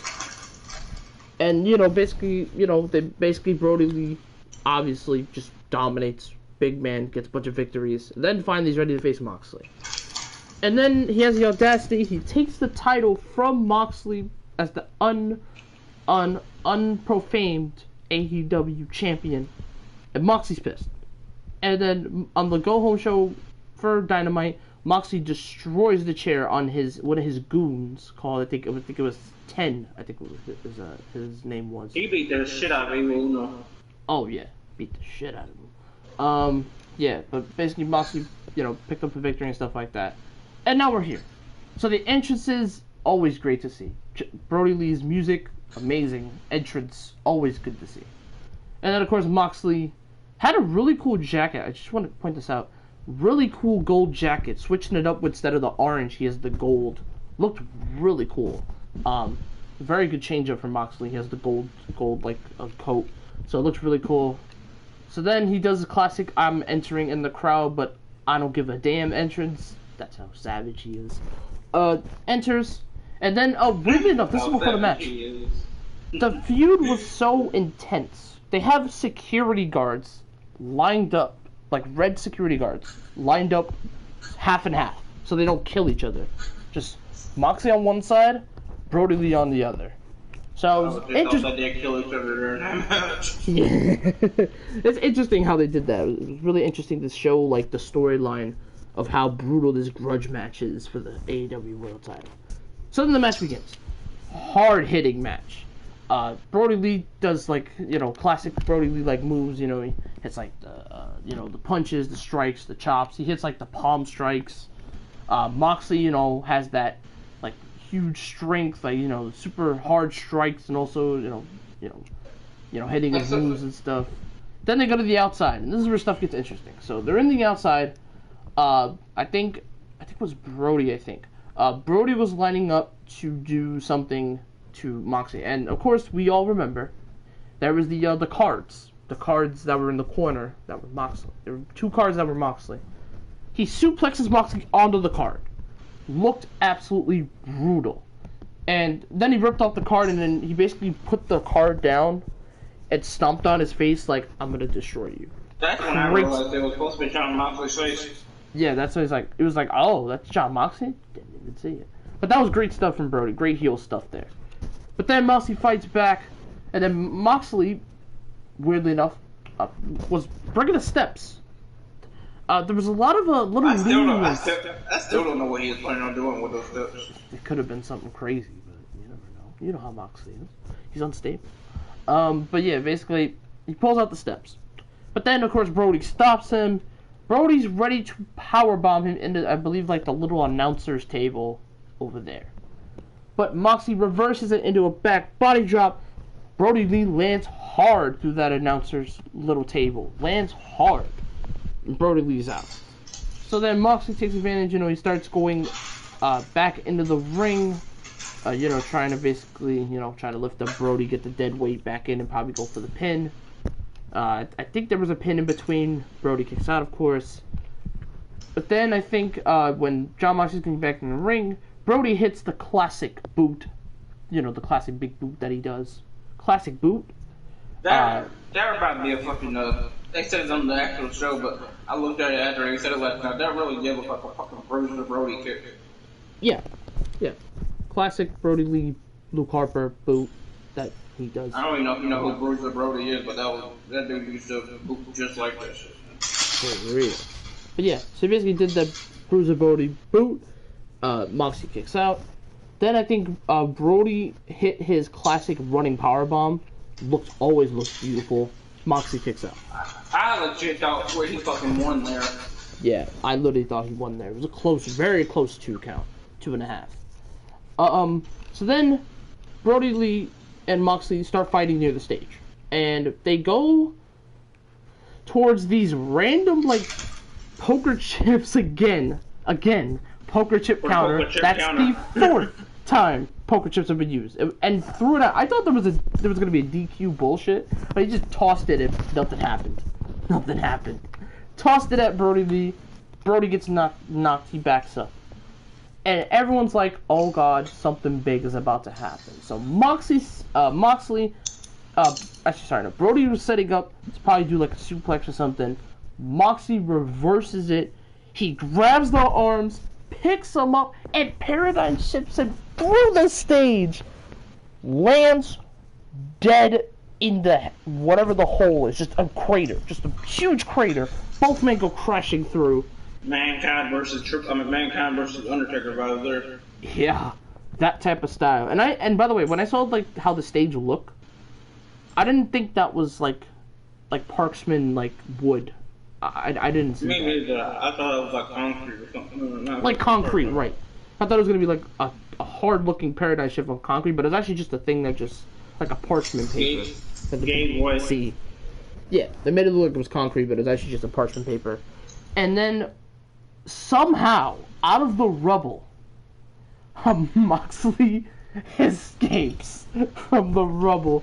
But then, this was a really cool shot. So they had a really cool camera shot. Brody starts rising, and you could just see the blood pouring through Brody Lee's face. Just pure blood in his hair, blood in his face. Just looks absolutely brutalized. And somehow, Brody Lee is back up. Brody Lee goes for a discus clothesline, no one home. John Moxley drops with a paradigm shift. Brody kicks out at one! He powers out like if he was a monster. Kicks out at one. So then Moxley's ready to set it up again. Brody goes for another discus clothesline, no one home. Then finally hits the normal Dirty Deed style, drops him. But then finally Moxley's like, I gotta put an end. Finally hits one more paradigm shift. 1, 2, 3. John Moxley gets the title back and retains the AEW World Championship. This was a really hard-hitting match. It was brutal. It was very physical. A lot of story grudge. It was great. It was another great match. Another great match for AEW. This one went around like 15 minutes. It was one of the more shorter matches on the card. That was great, though.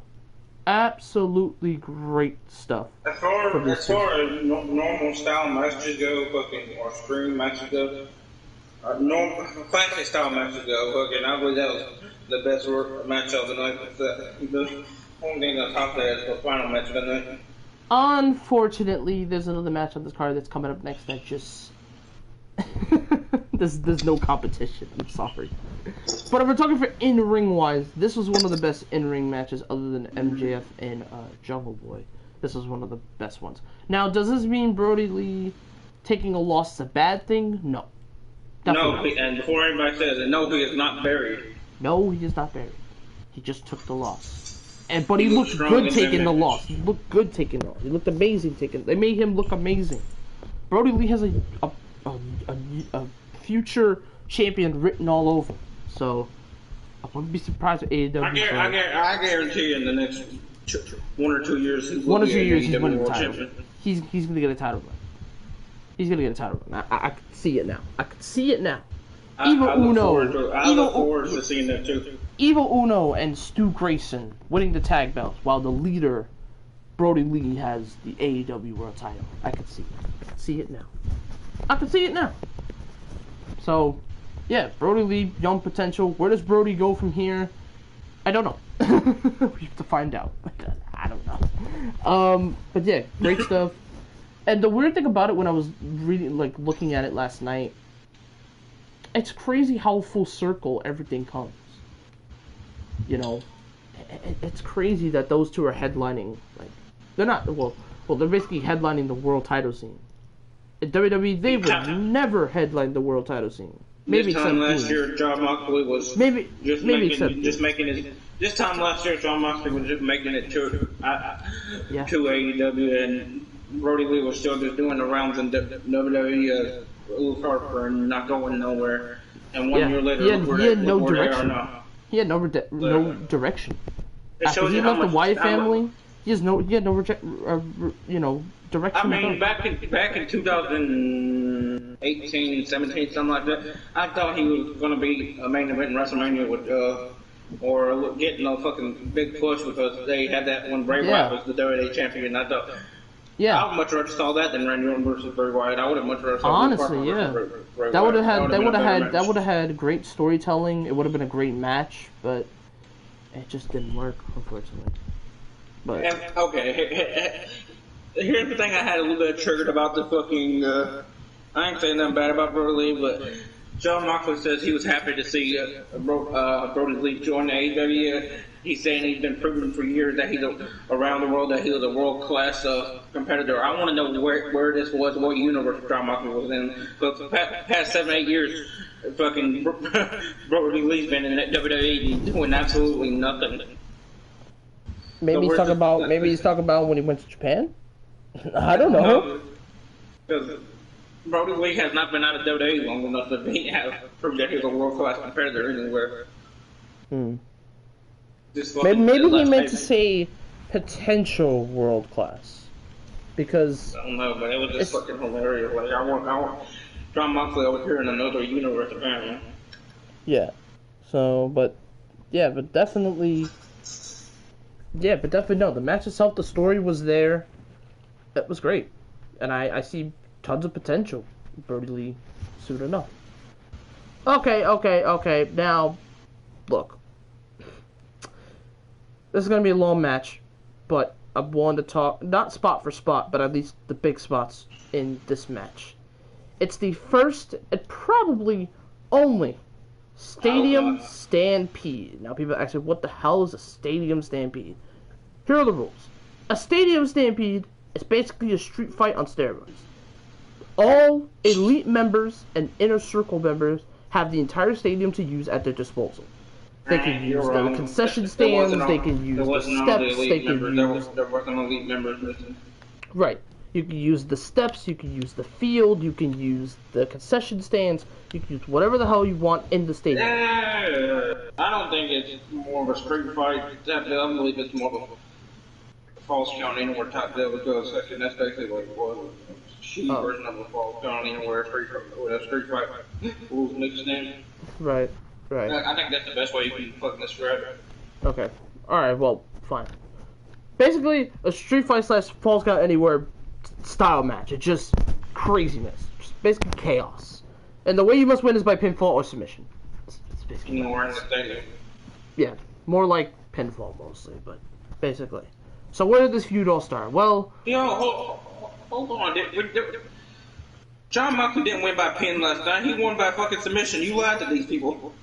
Oh, my bad. I forgot. I just thought about that. You lied like hell to these people. I'm so sorry.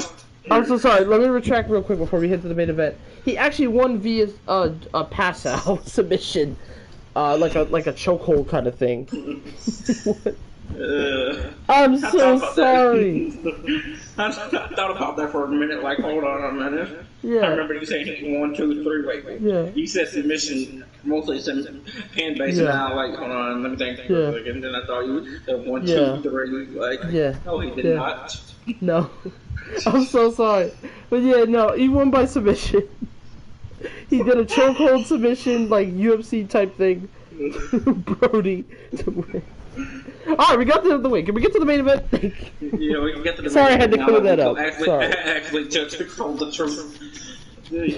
For real. Fantasy looking over here now. Okay, let's get to the main event. So, where did this feud all start? Well, it started out when the Inner Circle was formed, when Jericho made his official Dynamite debut. He formed the Inner Circle. And that is Sammy Guevara, Pride and Powerful, Jake Hager, and himself. All of them in a team. And they were gonna run roughshod through the Elite and through AEW, and they did. They trashed the place. They destroyed the Young Bucks. They destroyed Kenny Omega, Handman, and then of course the special surprise member, Matt Hardy. So they basically made their lives a living hell for like the longest. So basically they were in a bunch of feuds and stuff, but then finally we were supposed to get blood and guts war type cage match, but of course it had to get delayed. Okay, if you don't know what that match is, let's just explain it. It's where it has multiple cages stacked on top of each other, and Basically, go back and watch old school WCW if you want. If you really yeah, want to it's know like what it was supposed to be like this super like double cage sided ring, like just. It's basically War Games flipped on its side. Basically War Games flipped on his head. Basically, it's basically what that was supposed to happen. But unfortunately, due to the pandemic, they had to cancel it. So then, what does Jericho think of in his crazy mind? Oh, a Stadium Stampede match. So then he puts down the challenge on the Go Home show of Dynamite. Well, of course, R.I.P. Vanguard. He destroyed Vanguard 1, and Matt was senseless. He just could not feel himself. Even on Matt's channel, he had a burial with. Yeah, I saw him there, and they put him in the pool. It was really, really sad, but it was a good storyline. It's a good story. Putting Vanguard in that pool that he did, that was actually foreshadowing. Let's just put it that way. Yeah, foreshadowing. And also forgot to say, Jericho used his friend Floyd the Bat. So then basically it's finally set. Then the Go Home show, the Young Bucks return after diving onto Jericho off the stands and setting up this entire match. And now the Elite are standing tall in the Go Home.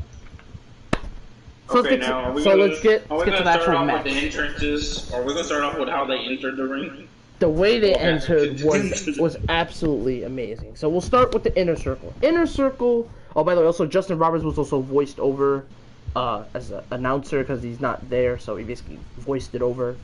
Simple stuff, simple editing. So they basically the Inner Circle. The way they entered was just absolutely hilarious. So they basically did a football style entrance with like the way they have like the fire and the smoke, how like usually normal NFL superstars enter, just like that. So they said number, I forgot what Jericho's number was, but like number whatever, Chris. 27, something like that. Okay, yeah, like 26. So number 26 from Manitoba, Canada, weighing at Le Champion, Chris Jericho, and they'll come out, and then it'll be like Santana and Ortiz and Sammy Guevara and it all just kept going. And Sammy Guevara was holding the football in his entrance, and holding the football and basically he was like, "Hey, I'm the quarterback of the team. I'm about to lead the team into victory." It was great stuff. After all the entries are done, and then the league starts coming out. Yeah, the league did their classic entrance, classic shtick. Everybody came out except fucking Hangman and Page. Yeah, they tried to call it Hangman Page, no answer. But Kenny, you can see in his face, he's confident, like, don't worry. Hangman's got a plan. He's coming. Don't worry about it. So then, Aubrey Everett, the ref. Classic football style. Instead of the bell, blows a coach whistle. And we're underway. So the Elite are running on one side and the Inner Circle on the other side, like if they were doing like a kickoff. Imagine football. That's basically what it was. Hilarious. I've never seen a football, wrestling kickoff.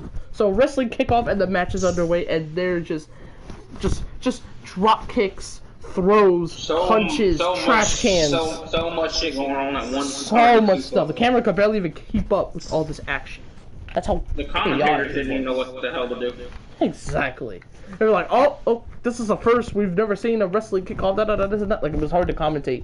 And also, by the way, before the match, when we saw a pan shot, there was a ring in the football stadium. That was really weird. And before anybody, so people ain't confused, there's more than one referee in this match. Referee trying to keep up with everything. Yeah, so basically they have like they have like the whole ref squad. So like Audrey Everett is all over the place. Same with Rebecca Knox. Same with the other one, and Dave Hebner, and all over the place.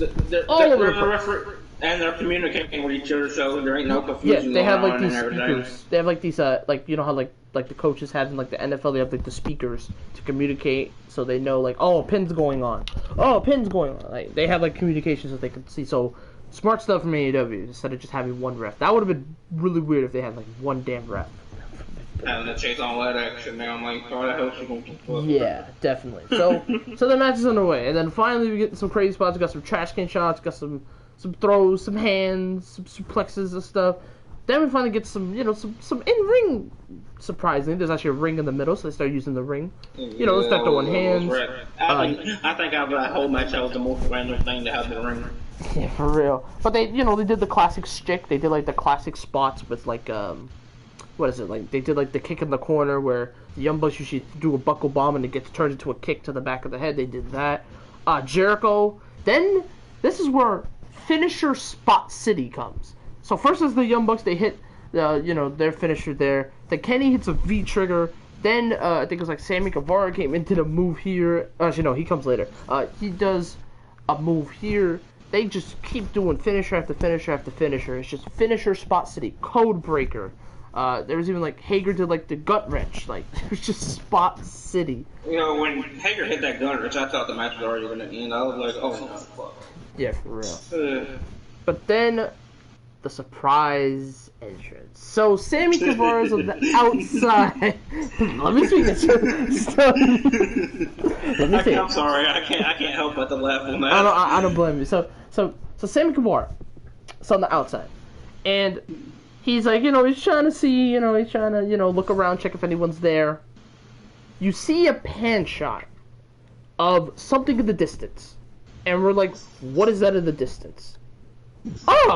It's Hangman on a page with a damn horse. And Sammy's like, oh shit, here we go again. So he has to start booting to the left side of the field to try to hide as he sees a running fast horse at fast speed with Hangman on it coming in to just chase him down. But Sammy, the smart heel that he is, hides actually in the fans, so Hangman runs right by and does not see him at all. So then Hangman overshoots it and goes into the other side of the field where the concession stuff is. And we're like, that was amazing. The way he was running. The way he was running. He was running like a damn wide receiver. Trying to catch the ball. If Sammy Guevara wasn't in fucking in wrestling, I believe he'd have a great future in fucking track and field. Track and field. Yeah, I can totally see that. Track and field, definitely. Yeah, but yeah, definitely he was running for his life in this match. So he had to hide away from him. He was like a damn road runner. And then yeah, and then finally we start moving towards the field. We start going more towards the field area. I'm trying to think, did that happen before? Oh yeah. So then we finally get a pan shot of the outs of the inner where they're gonna start to leave and go towards the concession stand. Hangman Page yells and tries to find where Sammy Guevara is. Can't find him. He gets off the horse. He says, "Stay, stay, stay," and the horse stays. But he sees something he loves. The bar. He sees Midway Clubhouse. That's the bar. So he shoots over and heads to the bar. He's out for most of the match. He's just having a drink. He'll come in later. So he's at the bar, and then the rest of the elite, they're still throwing hands in a circle. Now we start heading into the concession stands where we get the split shots of all different competitors all over the place. So then before this, the Young Bucks bring in a ladder. I don't know where they got this ladder. Random ladder. They put it up. And then Jericho and Sammy... almost forgot. After Hangman left, Sammy got out of the concession and rejoined with Jericho, Sexy God. He came running in and done that knee fucking while he was jogging. That was fucking amazing. Yeah, that was amazing. So he came back and helped Jericho out, but the Bucks are just too much. And then finally, classic Bucks stuff. So they just started doing some classic stuff, and then we're ready to go. So now I believe it was Matt Jackson. He's climbing up the ladder, and he has the ladder pretty perched up against a field goal post. Yeah. And then he's lined up. He's ready to go. He does a beautiful acai moonsault right onto Jericho and Sammy Guevara. Both of them are down. Okay, here's my only pet peeve with this match. He hit Guevara a lot more than he hit Jericho, but for some reason, in his mind, he thinks it's a good idea to go for a pin on Jericho and only get a 2 count. Yeah. He never tries to pin Guevara at all. Oh. Like, why in the absolute hell are you going to pin the guy you barely hit? probably just a miscommunication. You never know. What it was, he only, I believe he only hit Jericho's arm, but he hit Guevara a lot more than he hit Jericho. Yeah. By the way, that was the first pin of the match. By the way, 1, 2, Jericho kicks out. So that wasn't the first pin. Jake Hager went for a pin after he hit the goat wrench. Oh yeah, they're right. So second pin of the match. That was the second pin of the match. Then finally, they start heading into the seats. They start heading up the ladders. They start heading up towards the concession stands. Then after we get some pan shots, there's a flip over shot, and it's Kenny Omega, Matt Hardy, and Pride and Powerful. They're up on like a weird, like halfway up the concourse area. There's a guardrail. There's a couple other things. There's even a pool for some reason. Yeah, that's what I was just not talking about. They were in a football stadium. Why the hell was there a pool? I mean, baseball stadiums have pools, so why not? I guess. That's confusing. Yeah, but I guess it's like for the fans to just like. I guess if they want to go for a swim, I guess. I mean, something funny happened fucking with that pool. But... Oh, we'll get to that. Give it a second. Yeah. So basically, they're fighting over here. There's a guardrail, I think, and then I believe Matt Hardy gets thrown into the guardrail. Guardrail gets thrown over, and it looks like Santana and Ortiz have control. Kenny Omega got taken out before by Ortiz and Santana. They basically took him out. And then they took out Matt through the guardrail. Then they re-grabbed the guardrail, which I will say, JR made a little bit of a mistake. He called it a barricade. It's actually a guardrail. Just want to put that out there. I can't blame him. A lot of people make that same mistake, so. Yeah, but I'm not mad at it, because people make mistakes. It happens. So, but yeah, basically, they set up the guardrail on, like, a table where people would usually eat food. There's like a little table. They set it up, and then Kenny was about to suplex actually one of the members. I think was I want to say Santana. I want to say no.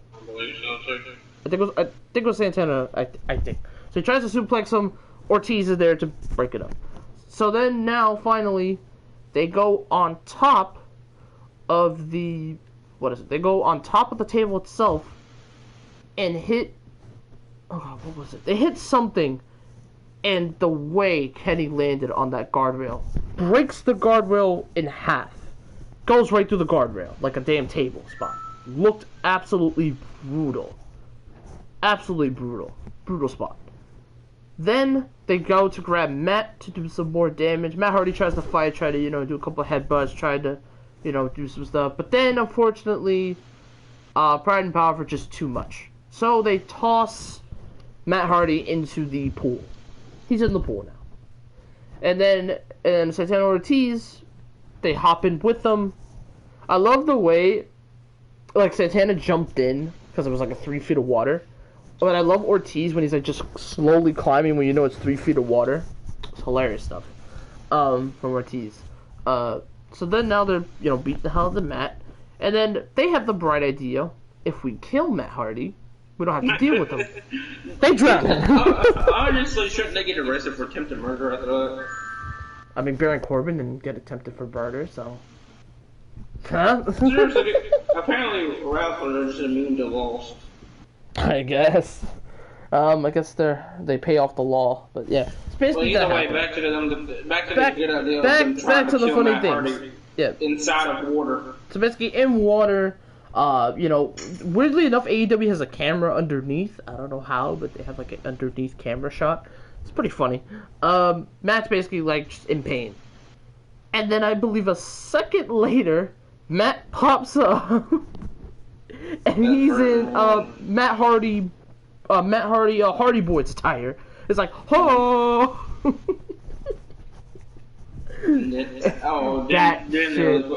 That shit was hilarious. Then he goes. Well, they didn't learn after that, so they decided it was a good idea to try to drown him again. They were like, you know what? We're gonna drown him again. Put him back in the water. And then in the water, Hardy's like giving a thumbs up and doing the V1. Absolutely hilarious. And then all of a sudden, fucking Matt Hardy version 1 actually appears. Matt Hardy version 1. Where the fucking screen thing that fucking said Matt. Yeah, it said Matt Picks. That shit had me dying when I saw it. It had the Matt Picks on the bottom and it said like Matt Fact #1. Oh my god, that and shit. Then they decided once again that they still hadn't run, so they tried to kill him again. So they tried to kill him again, and then actually, he finally just laying there. He's completely dead. He's completely dead. But that's actually not true. He rises up again as Damascus, aka his broken form, and he wants to kill Santana Ortiz. So Santana Ortiz is about to get out of the pool, about to get ready, but Damascus is like, not today. Throws him back into the water and starts beating the hell out of him. And then finally, after all that, they finally get out of the pool. As they get out of the pool, Santana's been taken out after the pool thing, and it goes after Ortiz. Matt Hardy randomly sees a random wheelchair. Don't know where it came from. Random wheelchair. And this random wheelchair. Matt Hardy actually got thrown into it earlier in the match. Got thrown into it. Random wheelchair. So he's ready to basically put Ortiz on it, but then Santana came back again, but then Matt finally takes out Santana for a little bit. Now it's Ortiz and Matt by himself. So Matt, the man that he is, sees a bell. He sees a ring bell.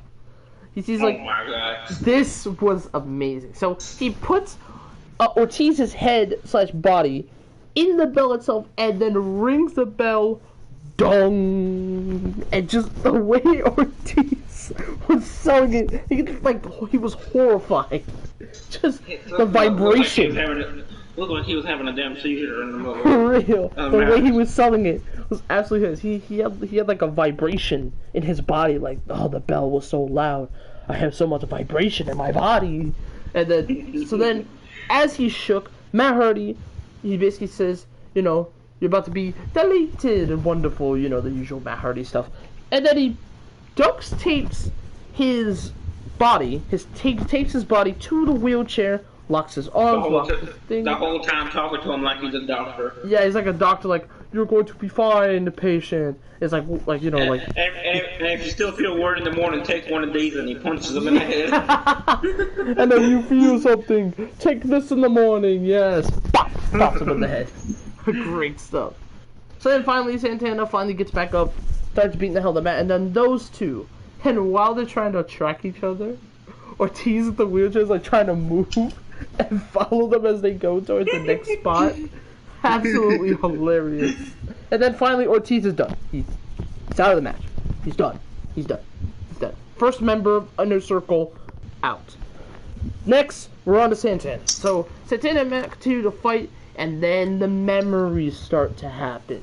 There's a freezer in the arena. The same freezer that Matt Hardy got put in and turned into Damascus for the rest of the match. Matt Hardy knows the memory. He's like, oh shit, I don't want to get put in the freezer again. So Santana slams him into the freezer and is ready to put Matt in the freezer. But Matt reverses and then slams Santana back into the freezer. And then Santana gets put into the freezer. But Matt very smartly puts a broom to lock it. So Santana is completely done. He's out of the match. So that means Pride and Powerful is done. And then we finally cut back to the backstage area. Backstage area. Where Jake Hager walking down the hall. Basically is looking for Adam Hangman Page. But then he sees... Who has been missing half the match. Yeah. He sees the horse. And he's like, he's near. And then he sees the bar logo. And he's like, he's in the bar. So then Jake Hager goes to find Adam Hangman Page in the bar. Then we get a quick shot back down towards the field. I believe it was Young Bucks and Jericho basically bashing each other left and right. Same with Sammy Guevara as well. Bashing each other, beat the hell out of each other. Basically trying to take each other out. Jericho, they move towards, I believe, like the lining itself. So basically there's like this really big pole that usually they use to mark the football. Jericho goes to that area, and there's a table over there. So they're ready to put the Young Bucks onto the table. But the other Young Buck, after coming back, gets taken out. But he remembers Sammy Guevara's there. So then the other Buck takes out Sammy Guevara, and then we start the beginning of the Northern Light Suplex Marathon. Machine, I don't know what to call that. That was fucking hilarious. So basically, the Young Bucks usually do this really cool Northern Light Suplex. Matt to be exact, does this really cool Northern Light Suplex at least twice or three times. One usually to two people to one. It looks really cool every time. That wasn't the case. Not that last night. That was not the case at all. No, sir. This was not even a super. This was an ultra mega super Northern Lights, because he did it all the way. So that began. Then we pan back over to I believe Nick and Jericho fighting out. Beating the hell out of each other, stuff like that. And they're just beating the hell out of each other. Then there's this random Jaguar's head just chilling. Just chilling. Jericho's getting ready to get put into it. But then Jericho reverses it. Nick is now in the Jaguar head. And the funniest pan to the Jaguars mascot. He's like, come on, bro. You're better than this. Jericho doesn't want to do this effect. Then Jericho goes. Did Jericho go for a pin after that, or did we go? Or did it cut back to? No, I think no, not yet. So basically, after that, Jericho gets super kicked to hell through the goal, and the ref is like, "Kick is good." Oh, and fucking kick is good. Then he starts fucking gloating, and fucking the ref calls foul play or something. Or fucking Yeah. So then we get towards to the 20-yard line and the 10-yard line, and then Nick finally finishes, and it's a touchdown. The ref says it's good, and he's ready to do dance moves, But then the ref's like, foul on the play, and throws the yellow flag, and Matt Thrash is like, what? How is that a foul on the play? And he says, I think it was like unsporting conduct. And Matt's like, are you serious? and then I believe, what was it, like Rick Knox gets a super kick. Super kick. Poor Rick Knox, that man can't catch a break. Man can't catch a break. But he gets super kicked to the head, and I guess Rick Knox is out for the rest of the night. He gets super kicked, and then he has to go back. Because then after the Jericho spot, Jericho finally gets back up and attacks him, but then finally Matt gets back into the mix, and then Jericho's a bit of trouble right now. So, they're beating the hell. Then they finally do the table. Jericho was now placed on the table. A.k.a. Nick, I think it was Nick. Yeah, Nick runs all the way up to the all the way up. Oh my God, hello. And then runs all the way back down. Does the springboard splash through the table. Jericho is out. They go for a pin. Jericho kicks out. So then we're like, oh, Jericho's going to be out for a little bit. So Jericho's out for most of the match after that. So then the Young Bucks, I think they went to go look for, Sammy, I think they went to go look for after that. So they basically went away for a while, and we didn't see the Bucks until later on in the match. I know, now, I'm trying to remember when Jericho went to go into the blue tent. I think that was after the table spot, I think. Or before. I think it was after the table spot when we pan back to the field. I think that's when that happened. So next, my favorite spot, like scene of the match. The bar fight. So Hager walks in casually, seeing Hangman there drinking some whiskey, as usual. Some hard liquor. Doesn't attack him at first. I thought they were about to turn around and say, hey, we're going to throw hands. But no, casually, Hager comes in. And Adam Hammond Page is like, so we here to fight or we here to have a drink? Jake Hager sits down beside Hangman. Right aside Hager. Pours him a drink, shoots it over to Hager. Hager takes a shot. And then right for a second, They wait a second. Hangman finishes his drink. And then the fight begins. And then the hands are thrown and here we go. Bar fight is underway. So they start fighting around the bar. We get a good shot of the bar. There's a pool table. There's the counter, of course, and then of course they have like some drinks and stuff. This is the point. That was the point of the match where it fucking brought me back to like old school WWE bar fights and shit. Yeah, like you know the one, you know, the bar in I forgot what the game was. There was like a really cool bar that you could fight in WWE. One of the video games. I forgot what it was called. Like that. I think it was like SmackDown something. You could like fight in a bar. Yeah, that's what brought me back. Brought me back to good memories. But yeah, basically you can fight they're basically fighting in the bar. Hangman's actually about to try to basically hard shot with like the pool stick. I forgot what they call it, but the pool stick absolutely canes Hangman with it. Absolutely looked brutal, and it broke on impact, obviously, because it is a pool club. Oh, pool club. That's it. It's a pool club. It snaps in half. But then Hangman's about to possibly put Hager, basically. But Hager, by the way, they made Hager look like a monster here. Like this man was selling tons of things in this bar fight. So basically, he's ready to basically put Hager on the pool table and possibly do a move. But then Hager reverses it and does a huge suplex on to the pool table. Looked absolutely brutal, and Hangman was basically beat up. But then finally we get a pan shot of while the fight was going on, before the really cool funny spot with Hangman for the bar fight. We get a quick clip over to Kenny, and now he's looking for Hangman. And Kenny's like, he sees the bar thing, he's like, oh, I know where to go. It's like Kenny shoots over to the bar and gets ready to ready to do the 2-1 thing, but that comes a little later. While that's happening, we slam back to the bar fight, and then the classic movie spot. The absolute classic movie spot. The classic bar fight movie spot that everybody knows.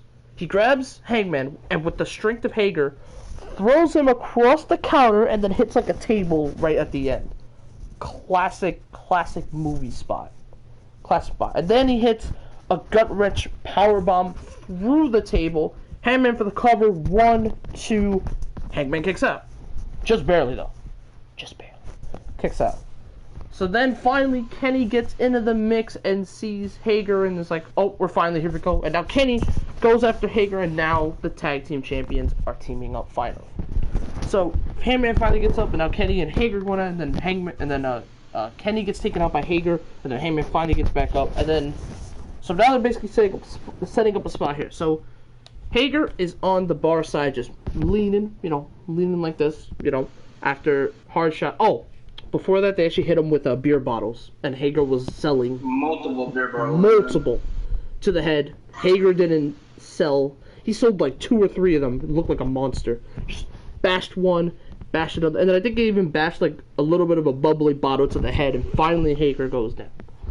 Hager's down, and now he's leaning on the bar side, and Kenny, the man that he is, hits a V-trigger.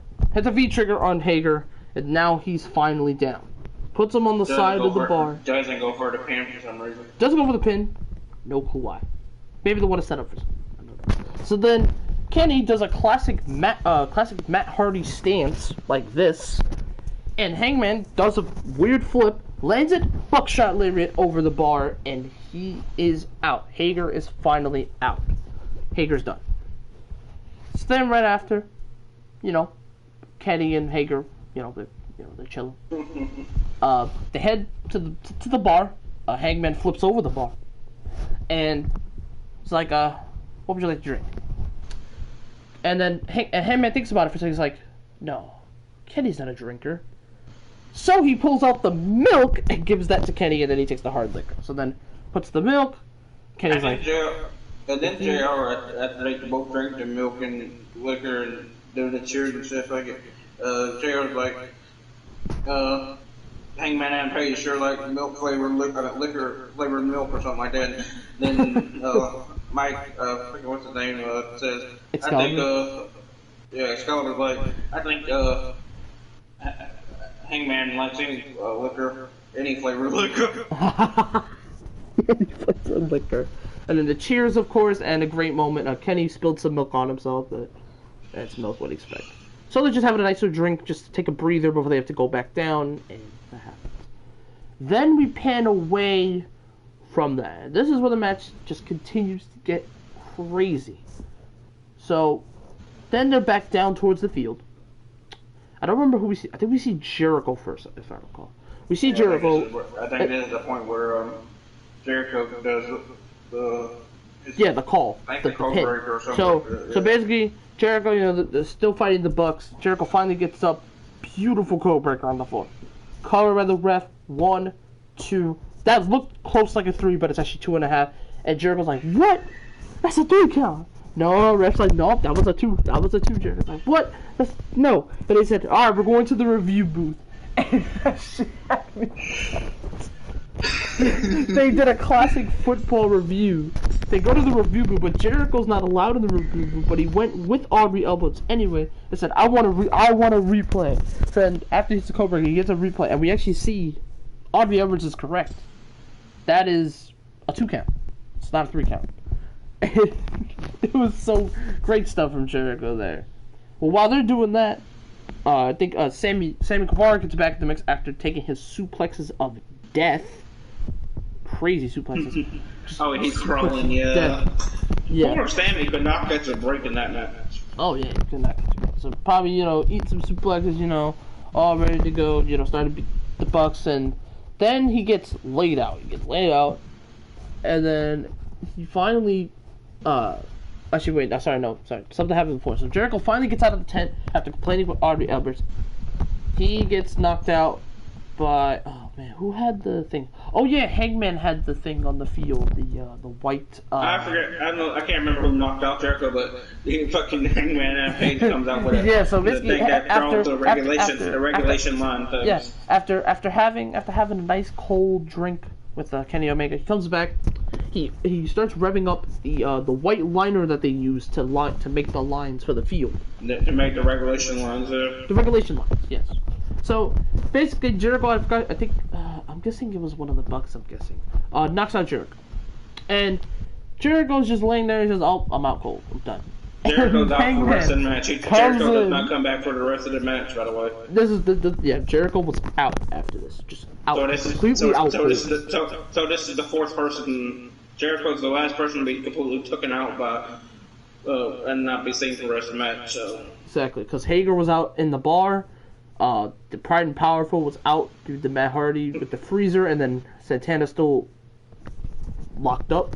So then basically, does the lines of regulation starts down near the genital area. He humps over and then does the jacket and then continues the line for the rest of a good 2 minutes. You just see Jericho with the white line on his body.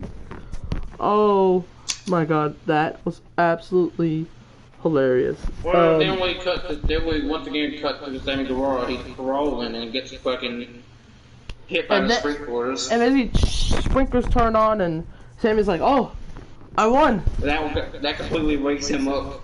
It completely wakes him up, and he's like, "Oh, I won the match. That's it." But remember, Sammy, you have to get a pinfall or submission to win. I don't know why he thought he won the match or something. It's probably because he was dazed. Because he's like, "Oh, I'm the last one standing." But then, revenge strikes twice. You hear a motor going on, and Sammy knows that motor real well. He turns around and hears the horn. Beep, beep. The golf cart is back. And Sammy's like, "Oh, not again." You could tell in his face, he's like, "Oh, shit." So, it's Kenny and Damascus, aka Broken Matt, again, ready to knock out Sammy off the golf cart. Sammy is sprinting for his life as he sprints across the field. And also, you see the ref running again. Like, you see the ref running on the side, like he's trying to catch the action. Just running. It's like, man, it's like running his ass off, bro. And Sammy, talk about track and field, man. That man when he saw that. Yeah, bro. And then after that, he finally, for the first time, he escapes the golf cart. He hops over the barricade / into the concession stands, and now the Elite have him surrounded. Now he's stuck. He literally has no one else with him. It's just him. He makes it to like a box area. He goes into like a box kind of area. I don't know what they call that, but it's like a beam box area. He starts to choke Matt Hardy. Yeah, starts to choke Matt Hardy. He kicks Kenny Omega off. Kicks him off the beam, and then he starts yelling at Matt. Matt. He starts yelling at Matt. I'm going to kill you. I'm going to kill you. But then the rebirth. The Lake of Reincarnation worked, because we see a camera shot of a Vanguard 2.0, or like a Vanguard 2, and then we finally get a pan shot of a black painted Vanguard, and we're like, oh, Vanguard's back, and he's upgraded. Yeah, he looks updated. He looks brand new. He looks amazing. Everyone, I marked out as I was like, yes, Vanguard's back. So the Lake of Reincarnation worked. So good stuff, Matt. So he basically brought him back, and Matt was like, ah, yes, Vanguard has been rebirthed. And while they're doing that, Kenny finally gets on the thing with Sammy, and Sammy's stuck. Of course, R.I.P. Sammy Guevara on this one. Yeah, here we go. So I'm gonna set it up. So Kenny finally gets the hold of Sammy, hits a hard V trigger on him. He's out. But now it's finally time to end it. So Kenny has him up on his shoulders. And you can guess what happens next. One-winged angel off the box thing onto like a weird platform. Throws Sammy Guevara through it. Second time in the night we saw somebody go through it. Yeah, second time in the night. Through like a platform type thing, just destroyed. Both men are out, and Artie Evans is so hard of a structure, has to pull a ladder out, climb herself up, and somehow, after all this, Kenny puts one hand on Sammy. 1, 2, 3. Kenny Omega and the Elite win the Stadium Stampede match. Just complete craziness, and they showed a replay of Sammy just dying. R.I.P. Sammy. That was the highest one-winged angel I've ever seen in my life. That probably the highest in 1 year, honestly. For real. Absolutely insanity. It finally gets the win, and then finally the Elite go to the middle, not the middle, but like near the goalposts. Everyone groups up. Heyman does look a little concerned, I don't know if I should be happy for the victory or I'm just completely drunk. So it could be a chance for a heel turn, but they're probably teasing it. They're still teasing it. But my question I asked you last night is, Matt Hardy, I'm wondering if anybody else would know this. Is Matt Hardy an official member of the Elite now, or what the hell's going on with this? I guess he's just hoping, right? Because I'm guessing he might... Because I know him and Jericho's feud is not done yet. His feud just started with Jericho. So I'm guessing my small prediction is we'll finally get Matt Hardy and Jericho at some point. Maybe a Hardy compound match possibly. But I'm not sure. But I'm guessing he's just there to help the Elite maybe get back the favor. Because if you remember before when his contract came up, he put a video out of him and the Bucks doing the reincarnation of Damascus, aka super kicking him to death in the casket, and they basically buried him or whatever. So that's probably guessing that's where that favor is coming from. That's my guess. But yeah, and then they stand tall, and then the logo for the Elite shows up on the stadium, and then all types of fireworks, pyro, all types of things to end it off, and then we fade to black. That is it. Oh man. This show was creative, amazing, and very controversial. The show showed that AEW is confident in doing a non-fan, 25 capacity fan show. They have more confidence than WWE to do one. But they have fun with them. Right. They have fun with their shows. They just don't. They don't. Some matches take it serious, but some they have fun with it. For example, the Stadium Stampede. They had fun with that. That and the way they shot it was amazing. So that was literally one of the crazy matches. It was so good I had to watch it today. I watched it back again. It was so good. It was my favorite match of the night, obviously. And I don't usually go over the 10-star quota, but that match was so good. I'm giving that shit a fucking 11. It was that fucking good. Like, it just doesn't deserve. I feel disrespected giving it just 10 stars. It needs to go higher. It needs to be like 20 stars, just something ridiculous, because it was just creative, funny, hard-hitting. It was just everything you want in a fun, entertaining wrestling match. That's all I can do about that. Yeah.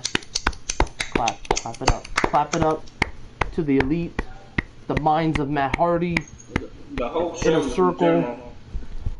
It was just amazing. So that type of pay-per-view just reminds me of why I got into wrestling in the first place. Yeah. Every time AEW does a pay-per-view, it reminds you that this is why you're a wrestling fan. And AEW continues to deliver. So, what's the final rating? My final rating for the actual show itself gets a 9 out of 10. The reason I can't give it a perfect score is because of some of the little nitpicks and one of the finishes. I still can't get over it, but like I said, there's never going to be a perfect match. There's never going to be a perfect show. So I think I believe.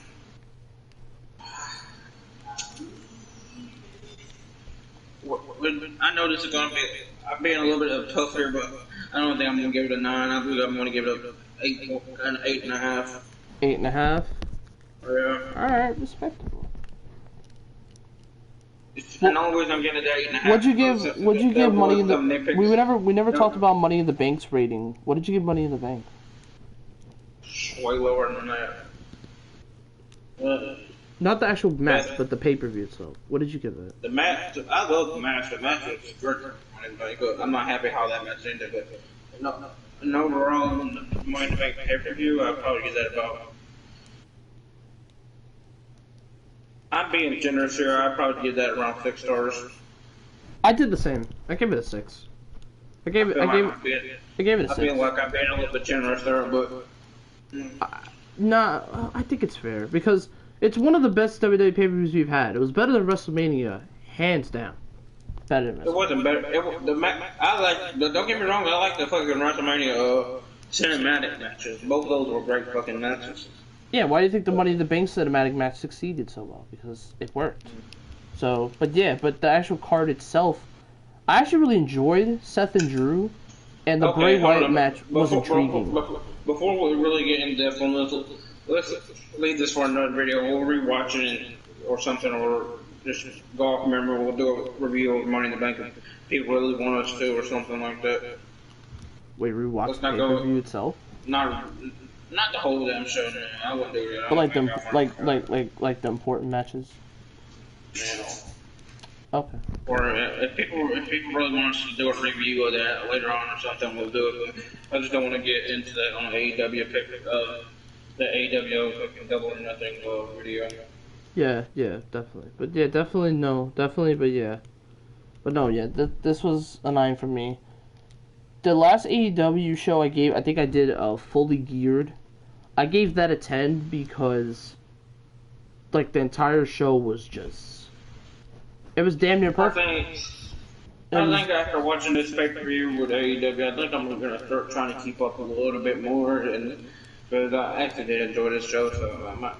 So and if you need some recommendations for matches, I'm here. I can help you out. Definitely. I already know a few matches I want to check out, but Only thing I'm hoping is that they do more Fox because Fox was a great wrestler. Yeah. They actually started promoting him again. They had a promo with him in the UK. The Go Home show before this pay-per-view. They had him in a promo talking about his how he's doing. I mean, don't get me wrong. I've kept up with AEW and all that. I knew John Moxley was a champion.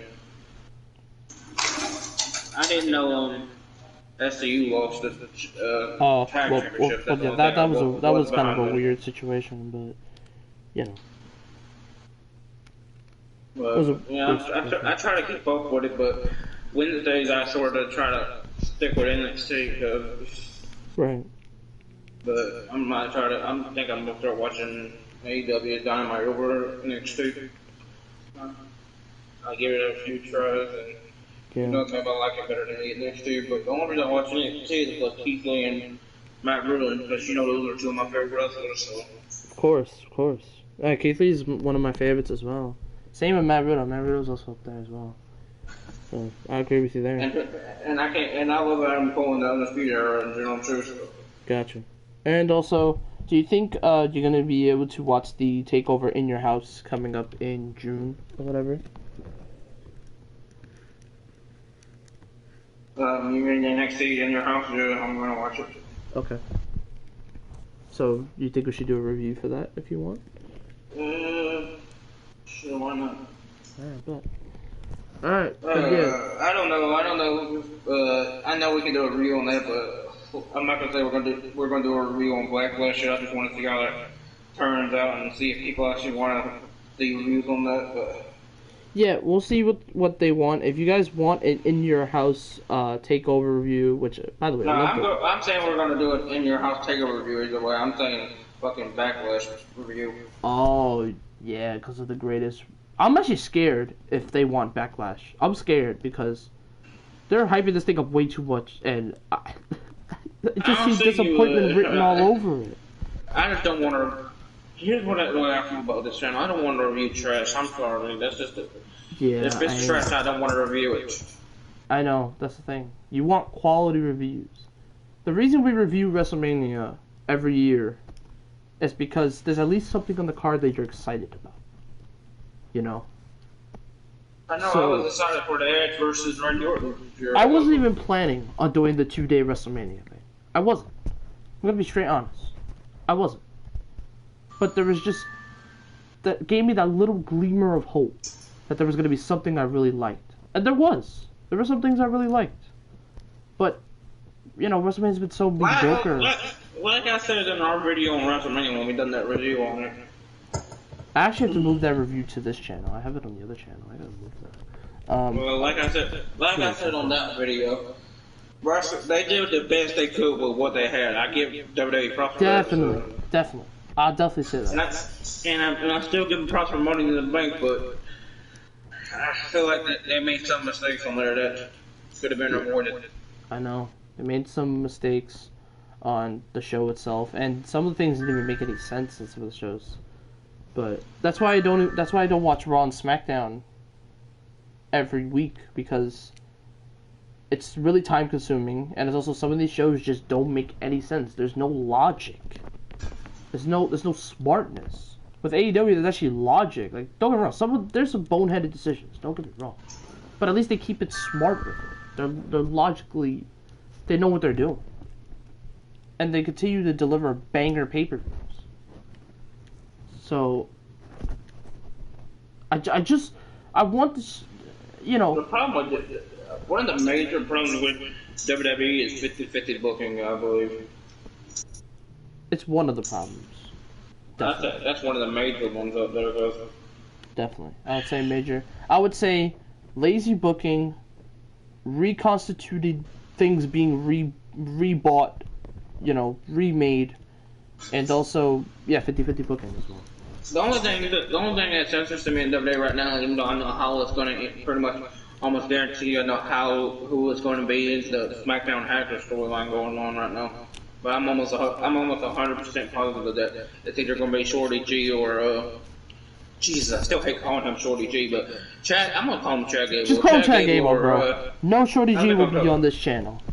Yeah, Call exactly. call him fucking Chad Gable, man. Chad Gable, or it's either gonna be Chad Gable or Mustafa Ali. Mustafa Ali. A lot of people are going around with these rumors about it being CM Punk. Let's just be real, it ain't gonna be Let's CM just bring Punk. it ain't gonna be CM Punk. Why would CM Punk come back and do a hacker league? That doesn't fit CM Punk. CM Punk's the best in the world. No. I see where people are coming from because CM Punk's gimmick was always being the voice of the voiceless. So The voice of the voiceless. Our savior. The hacker stuff does make a little bit of a sense, but CM Punk just ain't gonna come back for that gimmick. I'm sorry. No way. And also, he's technically not owned by WWE. He's owned by Fox. Because I mean, now if I'm wrong and CM Punk has come back for this gimmick, I'll say I'm wrong. But I just cannot, in all reality, see him coming back for that. I just don't. I don't see it. I don't. I don't see it, man. Alright, since we're still on this AEW stuff, let's finish this video, and if people want to see us talk more about WWE problems and stuff like that, let us know, and yeah, basically, we'll do it. Hit us with a like, subscribe. Let's destroy that like button for this video, and also, thank you all for 160 subscribers on my my main channel. Thank you all. Y'all been doing great support, and I'm going to continue to upload on that channel as well. If you also want to see some wrestling gaming videos on this channel, let me know as well. We can also do that as well. If you want to see some wrestling gaming videos, just go to Comedy Dirt. I'm going to eventually change it, but I got wrestling videos on there. That's my channel, by the way. Definitely. So we'll definitely do maybe some 2K19. Me and other Brian channels besides this, and they're all both of them are definitely. still. Yeah, they extended the channel. Right. They extended the date for 2K19 to stay up to September 30th. So if you guys want 2K19 gameplay, maybe even some stuff we could do, let us know. We're all open for anything, honestly. And if you guys also want old school pay-per-view reviews, like we go to the network and we see some classic pay-per-view, maybe like Bad Blood with like Triple H and Shawn Michaels. I did that review a long time ago. It's just an example, but it'd be pretty fun, I think. Going back and seeing our childhood, I think it'd be a good idea. But let us know what you guys want. And anyway, thank you all for joining us for this. And yeah, if you guys want more AEW reviews, let us know in the comments. This has been the Flyin Brian podcast. Thank you all for joining me. I'm Brian. He's other Brian. And I'm out. Adios, y'all. See you on the next one. Adios.